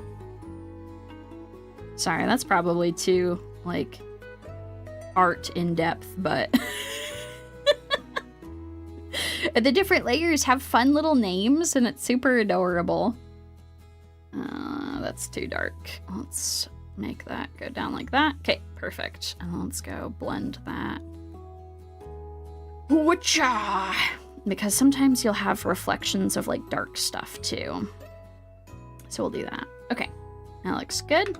We'll leave that for now. I might come back and make that even lighter, but I think it's a good start. Excellent. Wonderful. No, you can absolutely go more art in depth. Excellent, it's beautiful. You know, I actually do a lot of art, like the actual line art. For a couple years now, I've been drawing it on vector layers. I'll show you all. I tend to make sure that I've got like all the lines drawn before I do streams, but that means that I don't get to talk about the line art as much. So I'll show you an example. So There's 2 different types of layers that you can do in Clip Studio, but in a lot of other art programs too. There's a raster layer, which is what I do all of the coloring on. It's just kind of your all-purpose, this is an art page. It functions very similarly to like a piece of paper, is what a raster layer is. I use a bunch of them. I actually clip a bunch of layers to it. That's how I'm able to just draw only on this pen or only on Brushbuddy. I have like a single layer at the very bottom for each of those, which is just a flat color. And then I can build on that layer by clipping layers to it. So that's how I'm able to do all that fun stuff, drawing all those things. But with the line art, I actually use a different type of layer. Instead of the raster layer, which is like our piece of paper, I use a vector layer instead. And the reason is that you can move vector lines, and you can also do like very precise, very good looking lines in vector layers. So I'll show you all. So if I just we'll draw a line next to this, like that. So if I draw this on a regular layer, it's just there. The only way that I could move this is by highlighting it and then moving it like this. But if it's on a vector layer, there's this cool tool that's called a pinch vector line. I have it set up like this, where either end can be fixed, and most of the time I have it at pinch level maximum, because you can just do this with the line. You can move it like with your pen. Which is super cool. Like if you change the amount of pinch, you can actually like correct these lines. Like I could make this line more straight if I actually do this. Hold on, let me lock in for a second. Let's move this like that, and then we'll go down here. We'll do this. Fantastic. Okay. So yeah, now that line is like, I've actually straightened out this section of the line. So vector layers are super cool because you can, it's a lot more forgiving. You can draw lines, and then after the fact, you can go around and correct them with this vector layer stuff. Just like pinching the line. You can also adjust the line width on vector layers. So if you drew something and you like the way it looks, but it's too thick or it's too thin, you can go to adjust line width, and then I'll do thicken just to show y'all what this looks like. You can draw over it, and look, I've made it so chonky. You can make it chonkier, or you can narrow it to make it less chonky. So that's super nice. That means that, again, if you like a line that you've drawn, but you don't like how thick or thin it is, you can actually change it on a vector layer. You can't do that on a raster layer. It just doesn't work as well. So yeah, that's why I draw stuff on vector layers. And then I can do a lot of cool stuff with them that way. Vector. You mean the Despicable Me antagonist? Yes. We have partnered up in order to create these lines. So yeah, anyway, I think that that's super helpful for doing stuff. And then all the other stuff I do on other layers. You can also convert vector layers to raster layers. I do that if I'm going to do a lot of erasing. Because for whatever reason, vector layers, because of the way that they're set up, they don't always neatly erase things. So let's do this line again. So this is actually cooperating as it should, which is good. But sometimes when you erase stuff on vector layers, it can do some very strange things. So if I'm frustrated with a vector layer and it's not erasing as I want, sometimes I'll convert it into a raster layer. But I make sure that I'm completely done with all the other things before I do that. Oh, man. Oh, In Tust, I just tried it in my program, but somehow I can't draw a freehand line on a vector layer. Gotta research it a bit more. Yeah, I think it's definitely something to practice with and to see, and you might have to go into your settings to mess around with it. It did take me a little while to get used to doing, but once I'd been doing it for a little bit, I massively preferred doing it on those layers, because otherwise I was always doing the thing where I would like draw something and then I didn't like where it was, and so I'd have to highlight it, move it around, and do all this stuff. It's nice that you can actually like go and mess with stuff. Something that might be worth it too, if you're not using Clip Studio, is you might want to look up some tutorials on it just to see if like there are different settings for it. Because for Clip Studio, it was pretty fast for me to get rolling with it, but it definitely took me some time. Something that's also nice about, I'm pretty sure other programs have this too. Clip Studio has a way for you to actually draw certain lines like all ready to go. What is it called here? This is the figure section for me, is what it's called, figure. You can actually, instead of like free-handing a straight line like this, wow, that actually wasn't bad. It's probably because I've been drawing a lot. It's not like perfectly straight, but you can go in and specify how thick you want it to be, and then you can just from one point to the next just draw a straight line. I've seen some people who do this where they'll like hold down shift, or I think it's shift, and then you can like draw a line straight in one way, but most drawing programs should have a section where you can actually like just draw particular shapes. So this one, I use this for straight lines all the time. You can see already the one that the program drew is much straighter than mine. Mine is okay. It's not amazing. But you can do that for all kinds of stuff, like circles. So you can decide like how big you want the circle to be. And then you can actually change like what width you want it to be and stuff too, which is cool. So like this. And then before I let go, you can like change the angle of it and stuff. And then just click again and then it's there. I do this for curves a lot, where I'll draw a line here and then you get to decide where the curve is going to be on the line. I think that's super helpful for making particular shapes as opposed to always relying on stuff. So yeah, all kinds of cool ass shit that you can do. I'm trying to figure out how to do, I haven't done a lot of drawings recently where I've needed perspective lines, but I was watching a tutorial the other day about how to use perspective lines in Clip Studio, and that was super awesome. It's really helpful for if you're drawing like backgrounds and stuff. Like actually having a perspective ruler can help you to decide like how big and like what shape certain things should be in the background. I think that stuff is super cool. This is, again, another plug for if you ever have the opportunity to take an art class in your life, you should do it. It's a very good thing to do. You learn a lot of cool stuff. And even if you do like digital art, it's still a great chance to like learn some cool terms and stuff. The art class that I took in high school was very, very influential for me. I learned a lot of really cool stuff.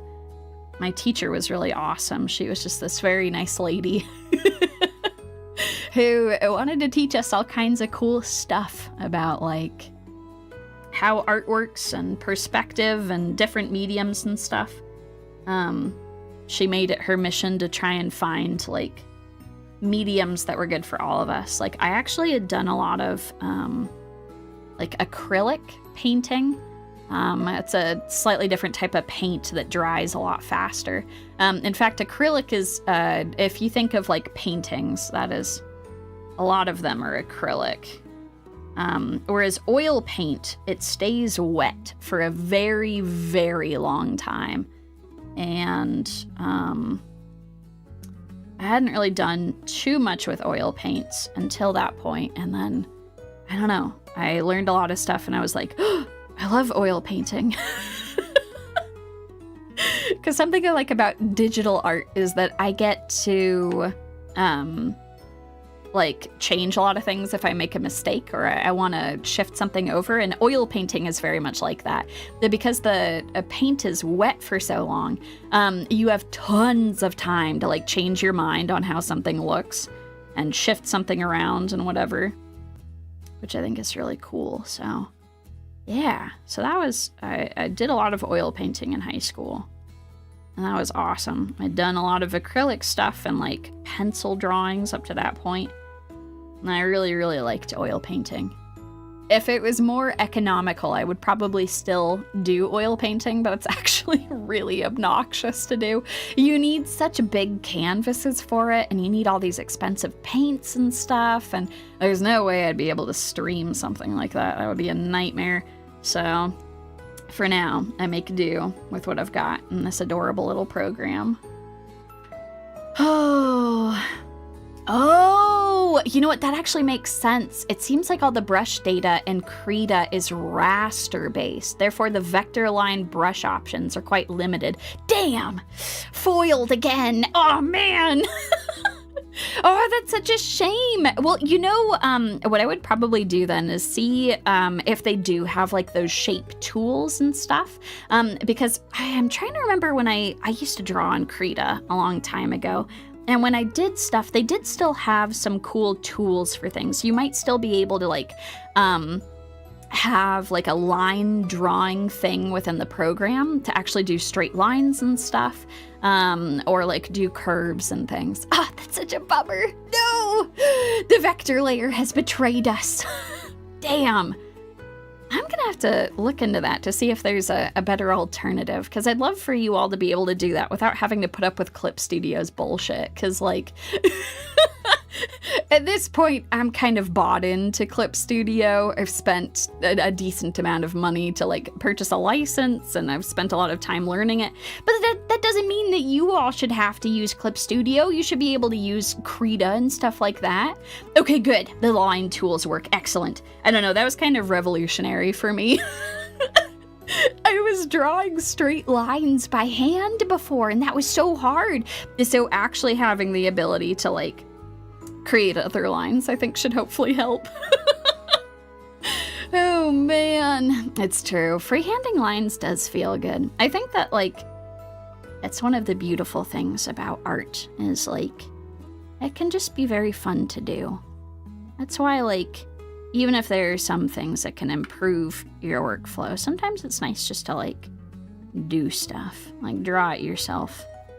It also helps you get a good feel for a lot of stuff too. Like, even if you have tools that help to simplify things, at the end of the day, you're still the one who's drawing stuff and putting things together, which I think is awesome. I think that is super cool. You know, I'm now realizing, I think I should make this shadow. Which layer is that? Here we go. I actually think I should make this shadow a bit bigger, because this hat, the way I'm drawing the shadow, I think I should go like that. There we go. Okay, excellent. And I might do the same thing on the other side.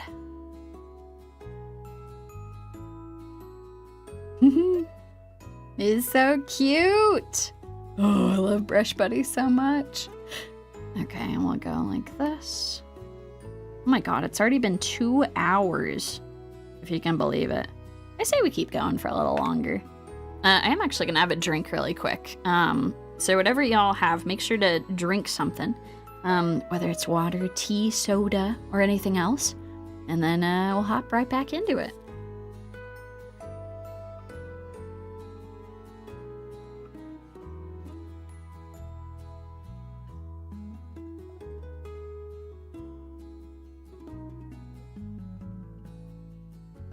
That was good. Alrighty.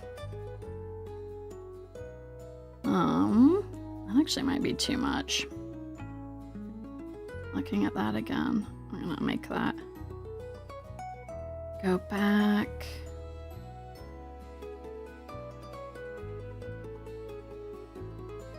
Maybe a little more.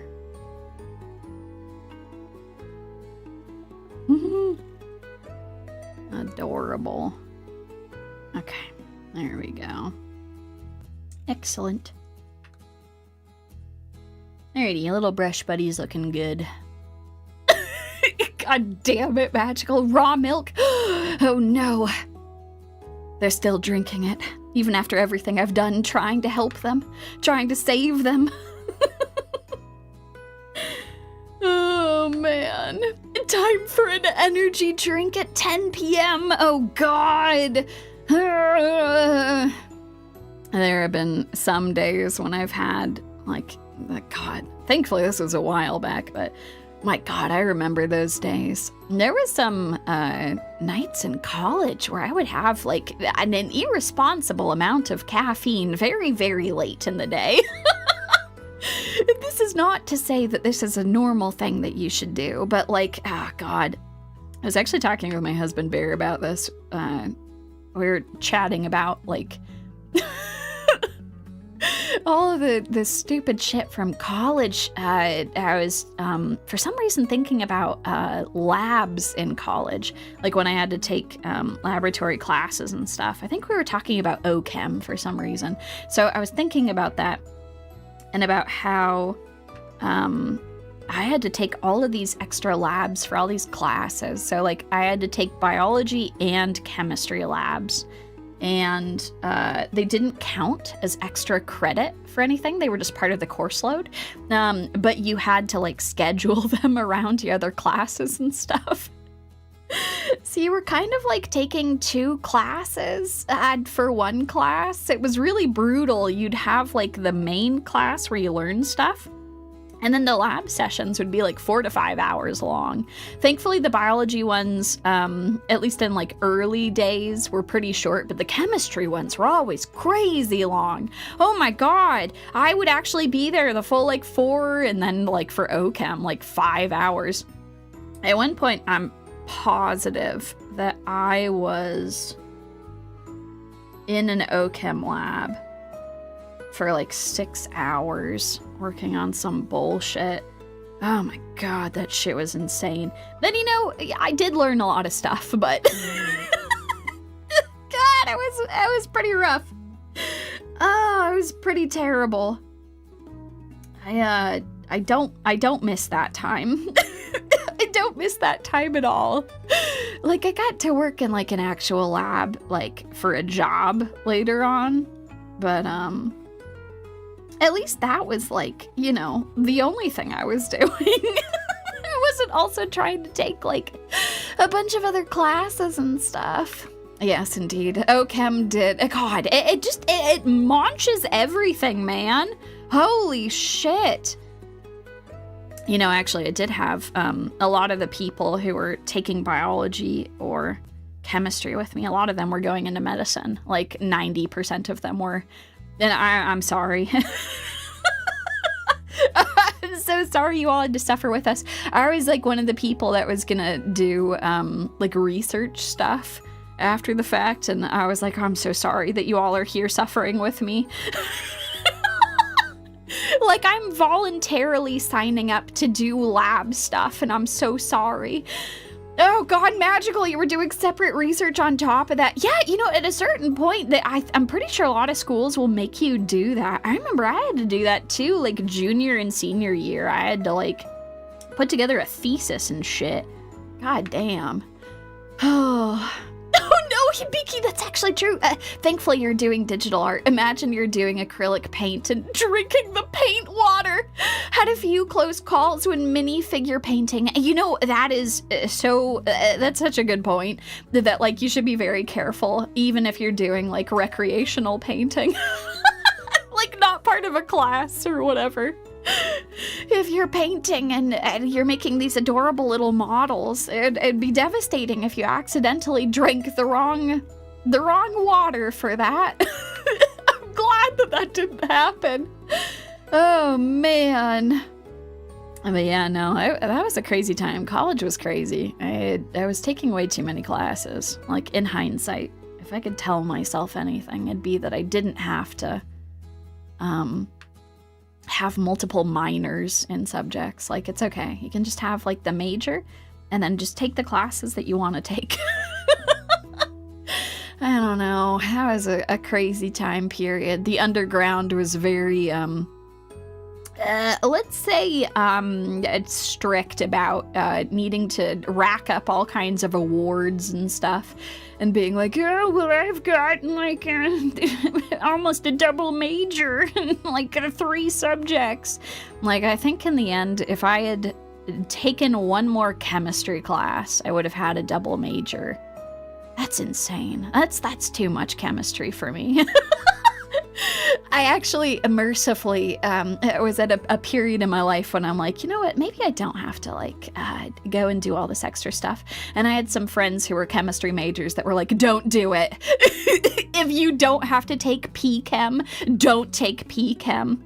Because P-Chem is where you have to do all this physics stuff, in addition to doing chemistry. And I'm like, you know what? I think O-Chem is where we're gonna stop. Like, I took some extra O-Chem classes just because I don't know. O-Chem was probably my favorite of the chemistries, and that's blasphemous to say. That means that there's probably something wrong with my brain. That I came out of O-Chem, and instead of being broken by it, I'm like, yes, more. Can I have a side of more O-Chem? But there were other people who were taking it too, so it wasn't just me. We were all broken people together. We came out of O-Chem and were like, oh yes, it turns out organic things are quite interesting. Yeah, I know, P-Chem is brutal. One of my friends who took it was just like, every single week that I'd check in with her, she's like, I hate it. I hate this major. I hate it so much.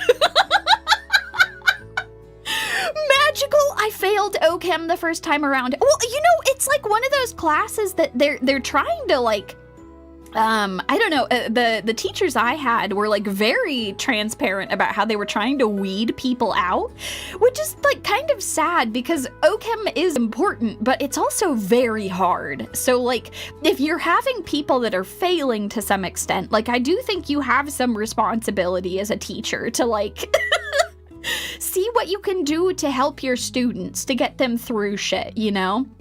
I had so many study groups with people where, I'm trying to find, what layer is that? Oh God. It's not this one. Is it this one? Yeah, okay, I found it. I found the right layer. Okay, we can keep talking. Oh God. There we go. Okay, now we're gonna color this thing in real quick. Magical! Nah, I was kind of a shit student. You know what? I'd respect the hell out of that. I guess I was probably projecting from my own experience, because I had some friends that I got them through O-Chem by doing a lot of tutoring after the fact, because I don't know, for some stupid reason, I was putting the stuff together and it made sense in my brain, so I was like, okay, we're gonna sit down and we're gonna have study groups, and I'm gonna quiz you all on this, and we'll explain how stereochemistry works and all of this, stoichiometry and all of that. And I am very happy that our study groups did make it so they passed the class. I was very pissed that that was not something that the teacher was making readily available. Like, we had to go out of our way to do that. They had like some TA study times, and we're like, you could go and ask the TAs, and the TAs are just like, checked to the hell out. Like, they're all like older students that are like here out of like some sort of obligation. Some of the TAs like wanted to become teachers themselves, so like they were there like genuinely like wanting to help people, but some of them were there because there was like a certain number of like it's not community service, but there was something you had to do with like certain majors. I don't remember what it was. But anyway, they were there out of obligation, and unfortunately all of the O-Chem people were just like, could not be bothered to help any of the students. The teachers were like, well, if you can't hack it, you can't like make it through. And then the TAs were like, it's not my job to teach you how this works. So I like banded together with some people, and I'm like, we're passing this class. we're getting through this shit. I'm gonna make sure that you all are able to go on and become nurses because you're great people, and I'm not letting you get filtered out right here. So we sat down and we studied together. We did many a wonderful thing. And then I actually did go on to become a tutor at our school's library after that, because all of those very kind friends were like, you should do this for other people too. Yeah, volunteer, I think is a good way of putting it. They had to have like a certain number of volunteer hours, I guess. So some of the TAs were doing that and they really just could not be... I could not care any less about actually helping people. So I'm very proud of those folks for getting through that class. That was stupid. It was also dumb because the next year they brought on a new teacher. And he was fantastic. Like, he would spend like hours and hours after classes were over explaining concepts to people, and his office was always open, so all of the O-Chem kids who weren't even in his class would go to him. That dude was great. And I ended up taking his like second year O-Chem class. And that was fantastic. He was an awesome teacher. Wish I'd had him for my first year. They also, and this was intentional because again, the first O-Chem teacher I had just like couldn't be bothered and just told us this point blank. But they intentionally scheduled O-Chem at 8 a.m. Like the earliest time that you could have a college class. At our school, it was 8 in the morning. Oh my god. So everyone is so tired. They roll into O-Chem and they're exhausted, and then you have this teacher who's like, oh, you can't solve the problem. Guess you shouldn't go on to be a nurse. And I'm like, oh my god. I'm going to have us all pass in spite of you. I'm not letting you fucking... Excuse me. Getting way too heated. The actual swears are coming out. I'm not gonna let you do this to these people. So I guess the short story is that Yumie had some stupid teachers in college, but some of them were cool. Not all of my college teachers were like that. I had a bunch of cool teachers too. They were like nice people. No, it's not my job to teach you, the teaching assistant. Yeah, I know. Stupid as hell. I did, so it became part of our library had like a tutor system or whatever. So I ended up joining them as the only science person. Like everyone else was in the humanities because they did a really good job advertising to the humanities that this was a program. But I had to like go out of my way to learn about it.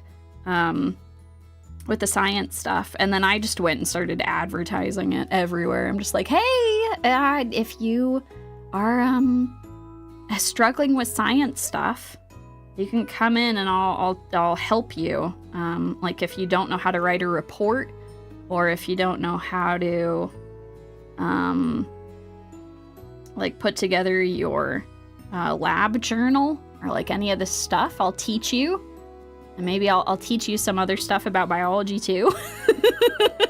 If you're struggling with that, it will have a great time. I don't know, I guess I do have a sense of pride about that still. I'm very happy that I was able to do that. I think that was a net good that I did during my time in college. Was at least making sure that no one else was in that kind of a stupid situation like I was. That was very, very dumb. Thankfully, later on, though, a lot of my other, like, later teachers were super awesome about, like, making sure that if folks had questions, we could go and swing by and ask for lots of answers and stuff. Like, hey, I don't understand how this thing works. Can you explain? And the teacher's like, oh, yep, that's a complicated subject. I got you. We'll explain how that all works. So that ended up working out pretty all right. Oh, this is coming together so nicely. Look how adorable all of this looks. It's beautiful. I guess we'll keep this layer because I can swap over to Coco. And again, quickly do these little areas. Is it this one? Yes. Okay. So let's go here. I'll do this. Excellent. I will say, though, I am very happy to be done with college. There was plenty of fun stuff in college. I think I enjoyed it quite a bit for, like, meeting a lot of really cool people and having a fun time. But, by the time I was a senior, I was so burnt out. Like, years and years of studying for all these really hard exams, and, like, I had to maintain multiple scholarships, too, in order to afford to go to college, so, I had to, like, really be diligent about my grades.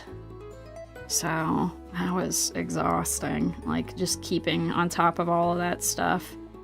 Until finally, my senior year, I had enough scholarships that were all squared away for the entire year that, regardless of my grades, everything would be paid for. Because at that point, I was an RA. I'd been an RA for 3 years. So all my room and board was paid for. I had like 3 different scholarships. One of which I had applied for in my final year because I qualified for it. And it was incredible. As soon as I realized everything was paid for, I got a C in my first class. Because I realized I didn't have to maintain like a B average. I was like, oh my god, I don't have to care. Let's go. So senior year was definitely a balancing act of like trying to still give a little bit of a shit, but also being like, I really don't gotta do this. It's all okay if I come out of this stupid econ class with a C, it's fine. Yeah, GPA, exactly. I think I had to maintain above a 3.5 in order to have a lot of my stuff paid for. And for my senior year, I already had that shit locked in.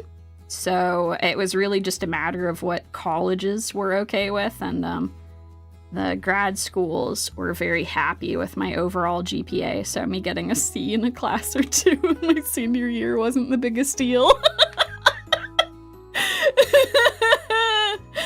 Oh god, no! Now you're going into your 4th year of your 2nd degree. Yeah, no, it's exhausting, man. I think it's important to find like spaces to breathe for yourself. Like that was one of the most incredible feelings when I'm like, oh my god, I don't have to like super lock into these classes anymore. Like there were times when like I would call out sick and I wasn't sick. I just wanted to go and like hang out for a little bit. It was like really sunny outside and I wanted to go and like see the sun and stuff. And like, of course I would get horribly burned afterwards, but you know, it was cool. It was nice. I don't know if that's like the level of my irresponsibility. She called out, pretending like she was sick when she wasn't. I don't know. I think that goes to show how uptight a lot of my schooling was for a long time. Oh, I am happy. Happy that it is done now. I know the horror. Lying about being sick. Oh my god. Good grief, man. Yeah, I was the type of person that would try to like push myself through being sick too, and would like be told by people, no, you're too sick, you're gonna get other people sick, you need to go home. And I'm like, oh, okay. But I wanted to learn things. No, Yumie, you can learn shit when you're not hacking up a lung. It doesn't have to be right now. Oh, God. Really quick, I'm gonna go. Oh, nope. Let's go. I want to see what color this thing is. Let's go.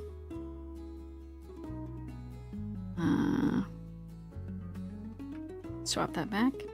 So the thing that I just did there, to match the exact color that I have for that shadow layer, I changed it from a multiply layer to a normal layer. And you can see this is the color that I was actually using to create those shadows. But under a multiply layer, it gets all that darker. It's pretty cool. It's amazing. I'm magical. I'm the same way, Yumie. I should call off sick more. That's the thing, right? I don't know. It's rough. Like, sometimes it's just hard-coded into you, you know? Where you're just like, no, I can keep going. Like, I get really upset when I'm sick. Like, I'm angry that I'm sick. I don't want it to get in the way of doing good things. So I'm like, I can still work. I don't need to call out. This is stupid. I don't have to. But no, it's actually a good idea for me to call out sick. That's something that I've been working on, being okay with just like, if I'm not doing well, I should just take some time off. Oh, God. Okay, there we go. That's the right layer. Let's go here. Oh, Puzitza. My school required a doctor's note for sickness. Problem was most days I had to miss because I was too sick. No!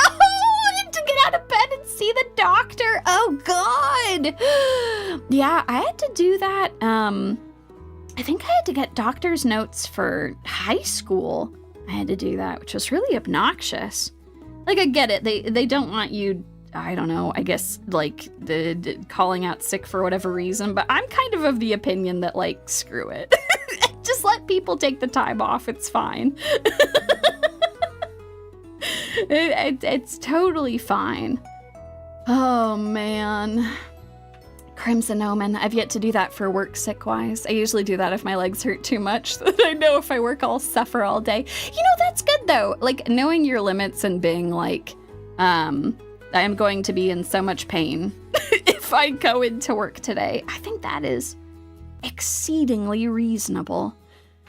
Oh, Cypher! I was worried about O-Chem. I started with a low B, but every assignment and midterm has been an A! Oh, that's wonderful! Congratulations! Oh my God, you're getting through it. Like, seriously, O-Chem, I think, is like, I understand why it's a filter class, because, like, a lot of, it is a remarkable increase in difficulty.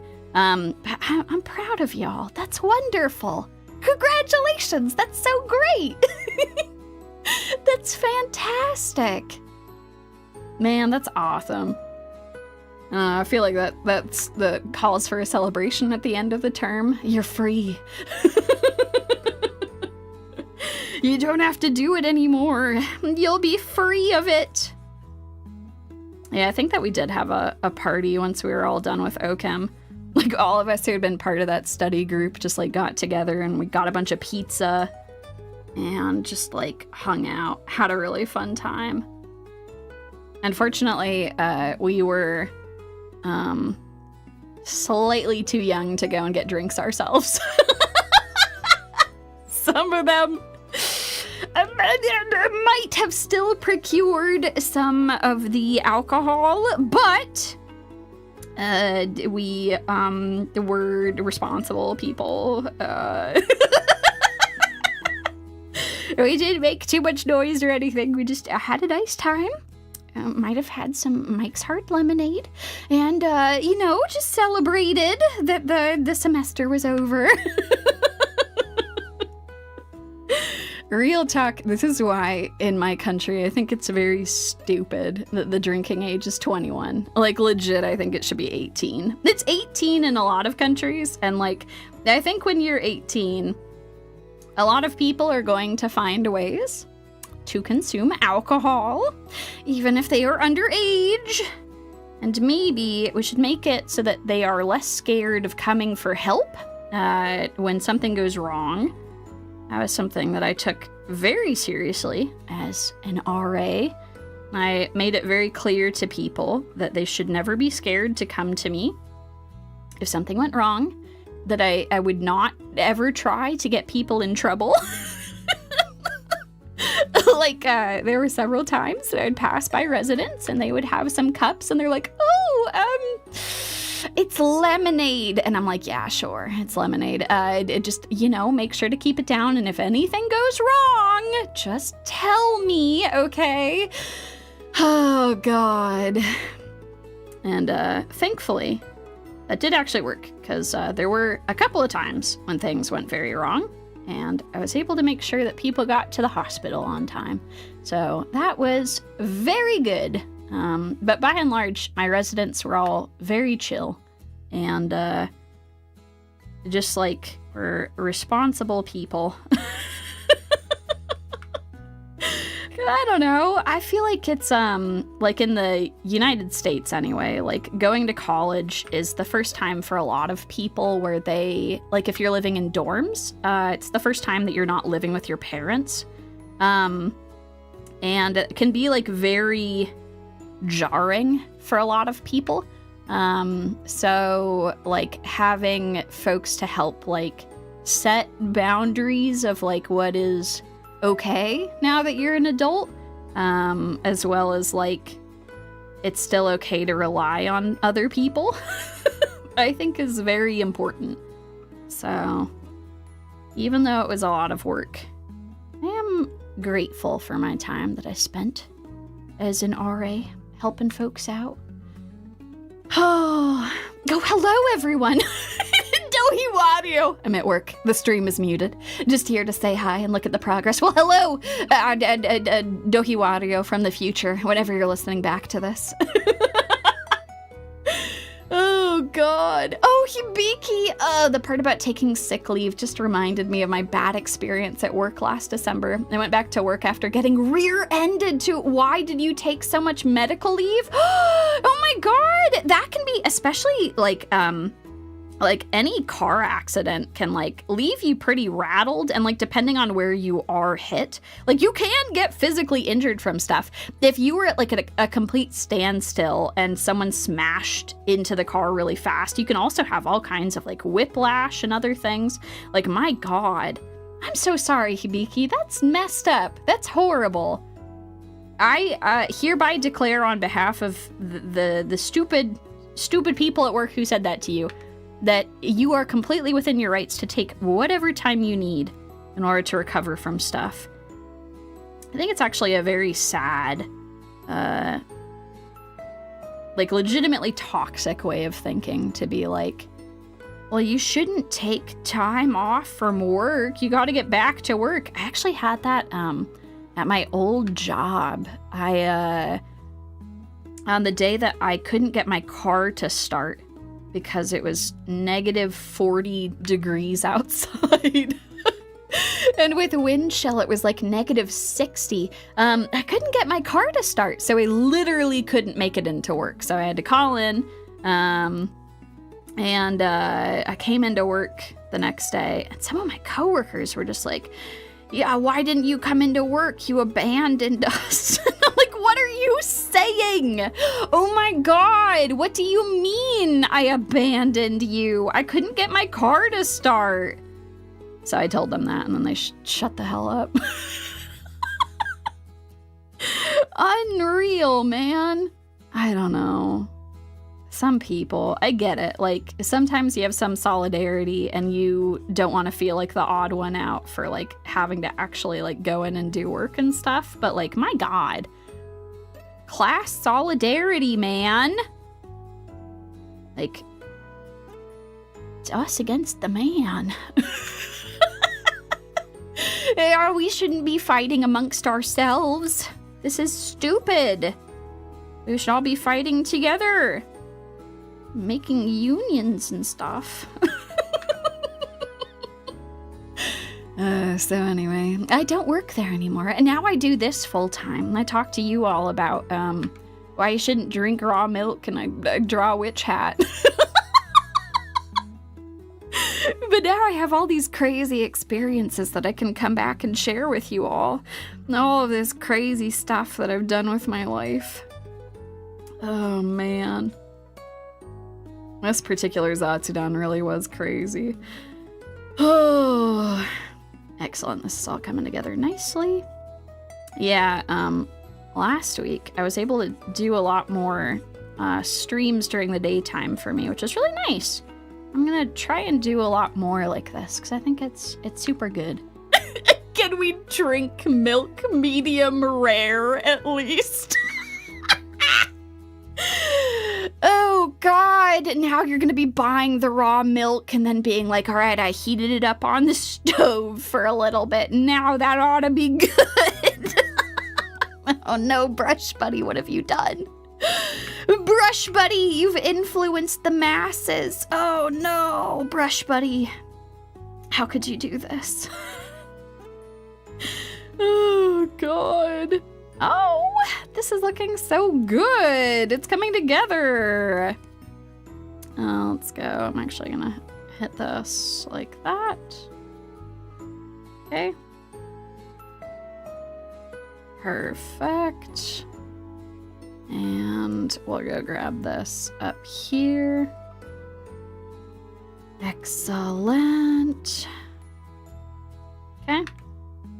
I'm actually gonna go do a similar thing to Brushbuddy's hat. Look at him looking all smug, encouraging you all to drink milk wrong. What about Pilk, Pepsi, and milk? What? What? No. I am terrified that two of you said that at the same time. Hold on. No. That can't be a real thing. You all are lying to me. That can't be real. No, that can't be a real thing. Oh, now I'm gonna have to go look this up. Is that a thing that people do? This is like, there was recently a thing that came out from Miley Cyrus talking about how her favorite way to consume Panda Express is pouring Diet Coke over the rice instead of using soy sauce. And I feel like you all are hurting me in a similar way. I feel like, is Miley Cyrus in the room here with us? Like, what are we doing? Like, I know that woman has had quite an insane life, but that is just, I think we can all agree, beyond the pale. That is insane. No, it is, sadly. Oh no, Brushbuddy's looking on as I'm pulling my phone up. Pilk? Why would people do this? Okay, hold on. I'm pulling this up. Come on, phone. We got important things to look up. I'm gonna do this in an incognito tab. I don't trust it. Yeah, I know! Diet Coke on rice. Oh God, it hurts my brain. It hurts my brain so bad. Pepsi? And milk? Why? Why? What? No, is this a Pilk? Pilk has an entire Wikipedia article. A dirty soda made by combining Pepsi and milk. It became popular in the 2010s and was the subject of a viral Pepsi advert in 2022.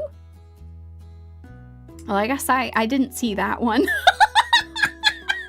Why? Oh my God, here is the thing from December 1st, 2022. Milk and cookies are so last year. Rumor has it Santa prefers Pilk, a dirty soda twist that you didn't see coming.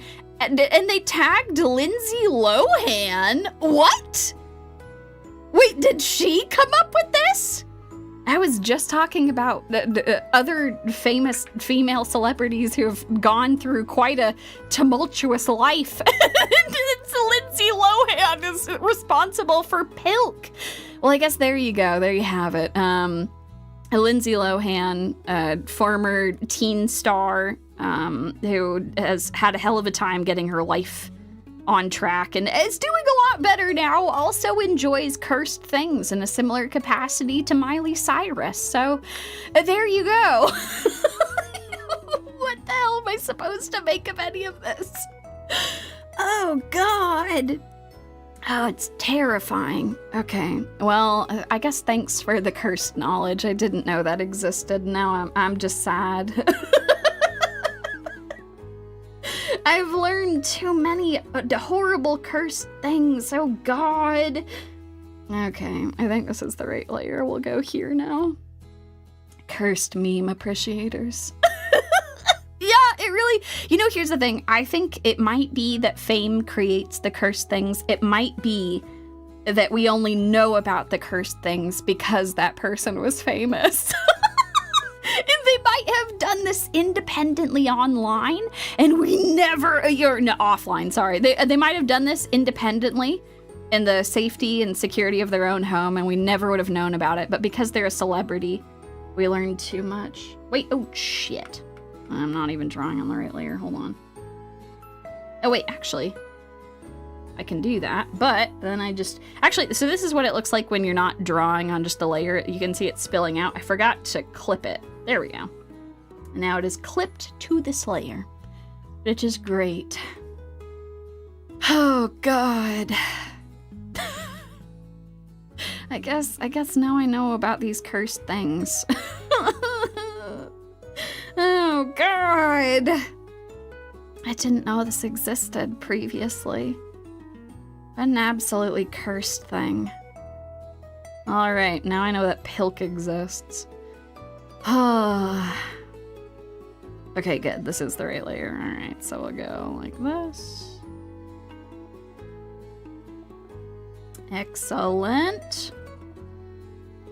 I'll do this. And this will be... I think we're gonna go like that. Excellent. It's coming together, y'all. I'll just make that a little bit. Okay, and then I think we'll do the bottom bit here. Hello, welcome one and all.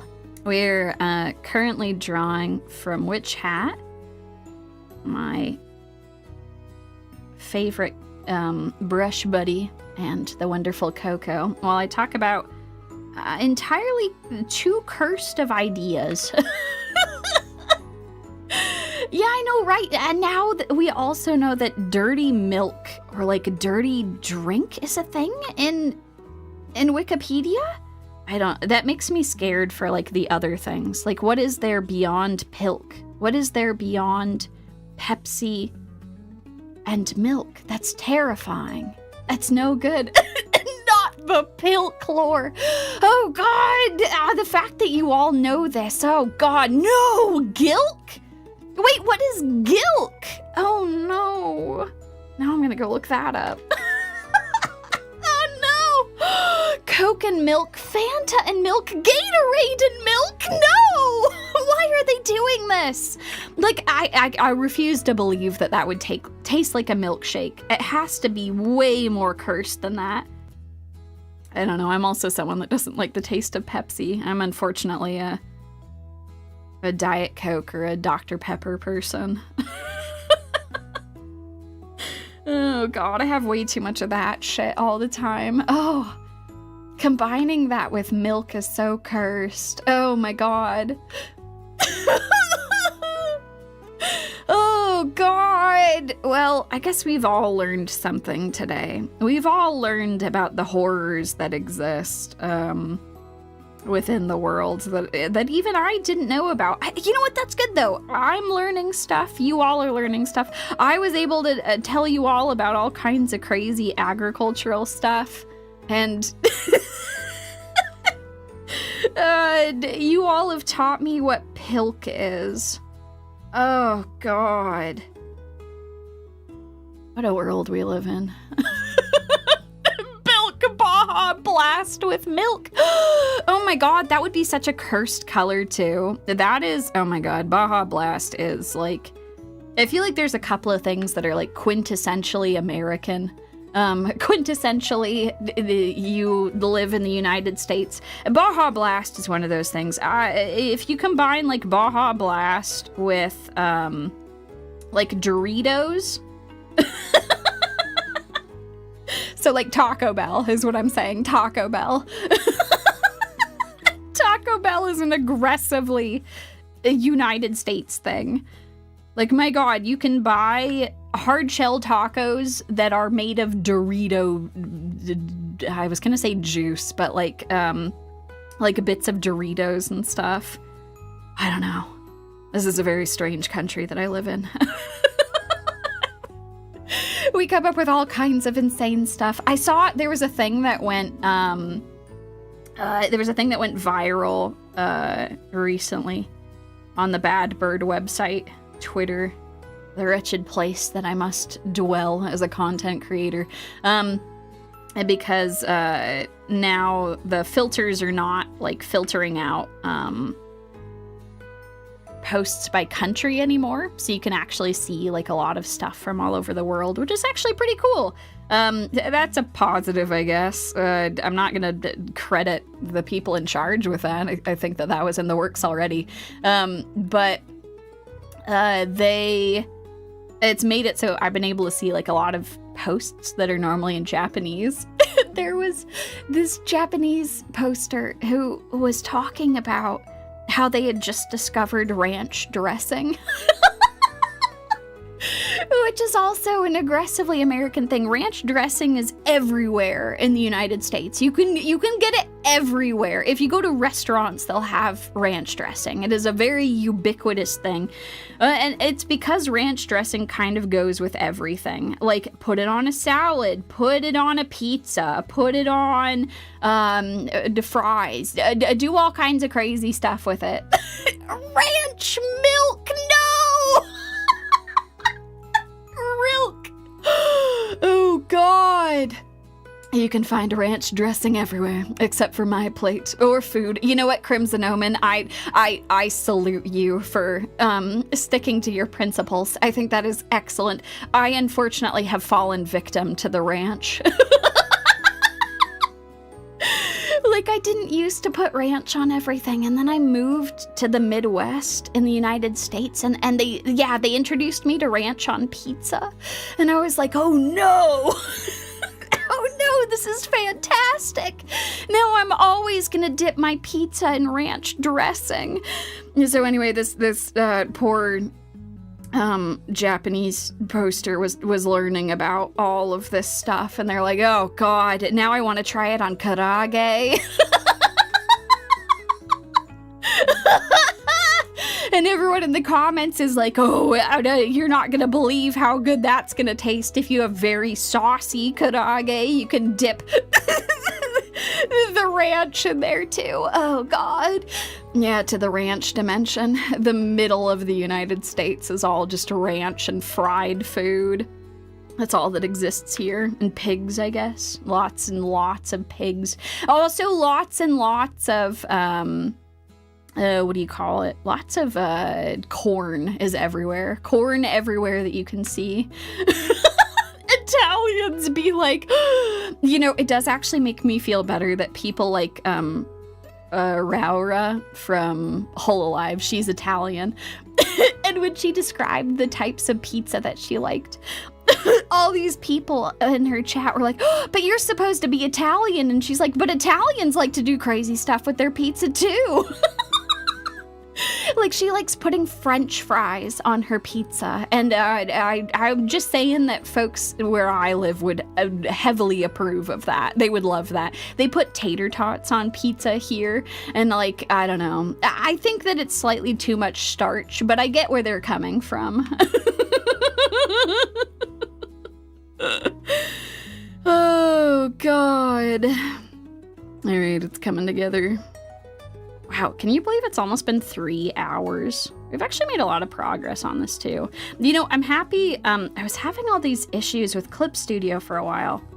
At least I thought it was Clip Studio. Like, I was having issues with like my pencil actually drawing correctly. And I realized it's because my stupid pen had died. The one drawback of this XP pen that I use as a tablet is that their pens are like delicate little goddamn pen flowers. Like, you drop them accidentally on the ground and they just stop working. So like I hold this very carefully in my hand whenever I transport it somewhere. I'll keep it in a little box, and then I'll open the box and very carefully take the pen out and very carefully use it for drawing. And when I put it down, I triple check that it's not in any place where it can fall off my desk. Oh, God. Yeah, no. I do want some pizza now. That sounds fantastic. But yeah, I do a lot of drawing. I really love to draw. I think it's great. Actually, for folks who are curious, oh my God, I should plug this. I'm slowly figuring this stuff out. If you're interested to learn more about me and the channel, I actually just did a 20K celebration stream this last week. And in it, I did a whole retrospective of the channel. All of the stuff from the very beginning, showing off the different things that I drew and put together for it. So if you're curious, if you want to see more of my drawing and stuff, you can go and take a look at that. I think it's super cool. It's such a first world problem. Yeah, my pen ran out of battery. I know this is the drawback of doing the digital art stuff, is that you unfortunately like become tied to like all sorts of really weird technical issues, which is so bizarre. Oh God. But yeah, no, there's all kinds of incredible things that I think are very fun when people get to learn about them. But yeah, I'm glad you all enjoy the art. I think that Witch Hat is wonderful, and if you're not familiar with it already, you should go and check it out. I'm actually going to have, not this week, but next week is my seasonal anime review, where I talk about all of the anime that I've watched over the last year. Or not last year, excuse me, last season. Sorry, it's because it's the beginning of the year one. I guess it is technically all the stuff I've watched in 2026. But I'll be talking about Witch Hat and a bunch of other shows, and definitely there won't be anything cursed in that stream whatsoever. So rest easy. It'll be nice and relaxing, and you'll get to learn all kinds of wonderful stuff. Oh, man. Okay, I actually think this is a really good spot to stop. It's getting kind of close to dinner time for me, actually. I always eat very early for dinner, so I think I'm gonna go get ready for dinner here. But keep an eye out. I should have the finished version of this.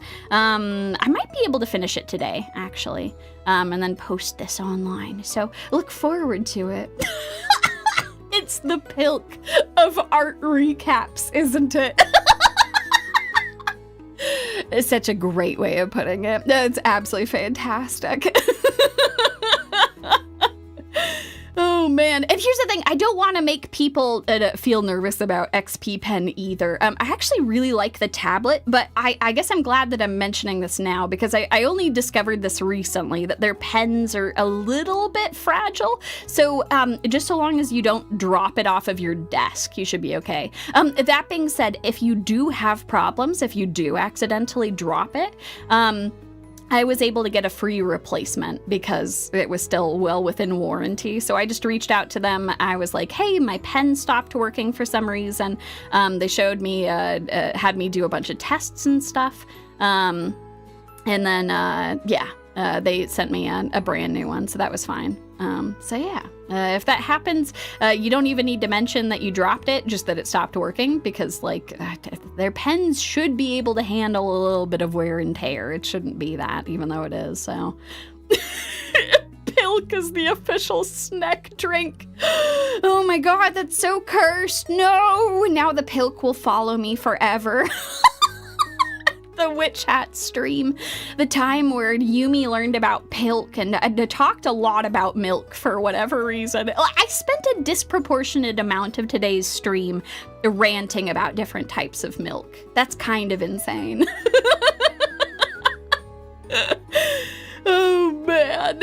All right, you beautiful folks, thank you so much for joining me today. This was a very lovely Zatsudan. Feel free to take a look around. I've got other cool stuff that we're going to be doing on the channel this week. And then next week is all like big like stream events. I've got the seasonal anime thing next week. The Tsuchinoko Festival is at the end of next week. And my Apex stream is at the end of next week. So, yeah, that'll be a thing too. So, yeah. Anyway, farewell for now, everyone. I'll see you all soon, and have a wonderful rest of your day. I guess you could say you're milking the topic. All right, bye, folks. Enjoy your Pilk, but not raw. No raw Pilk. That's not happening. All right, see y'all soon. Oh, it's Yumie!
God damn it. The Pepsi is raw, not the milk.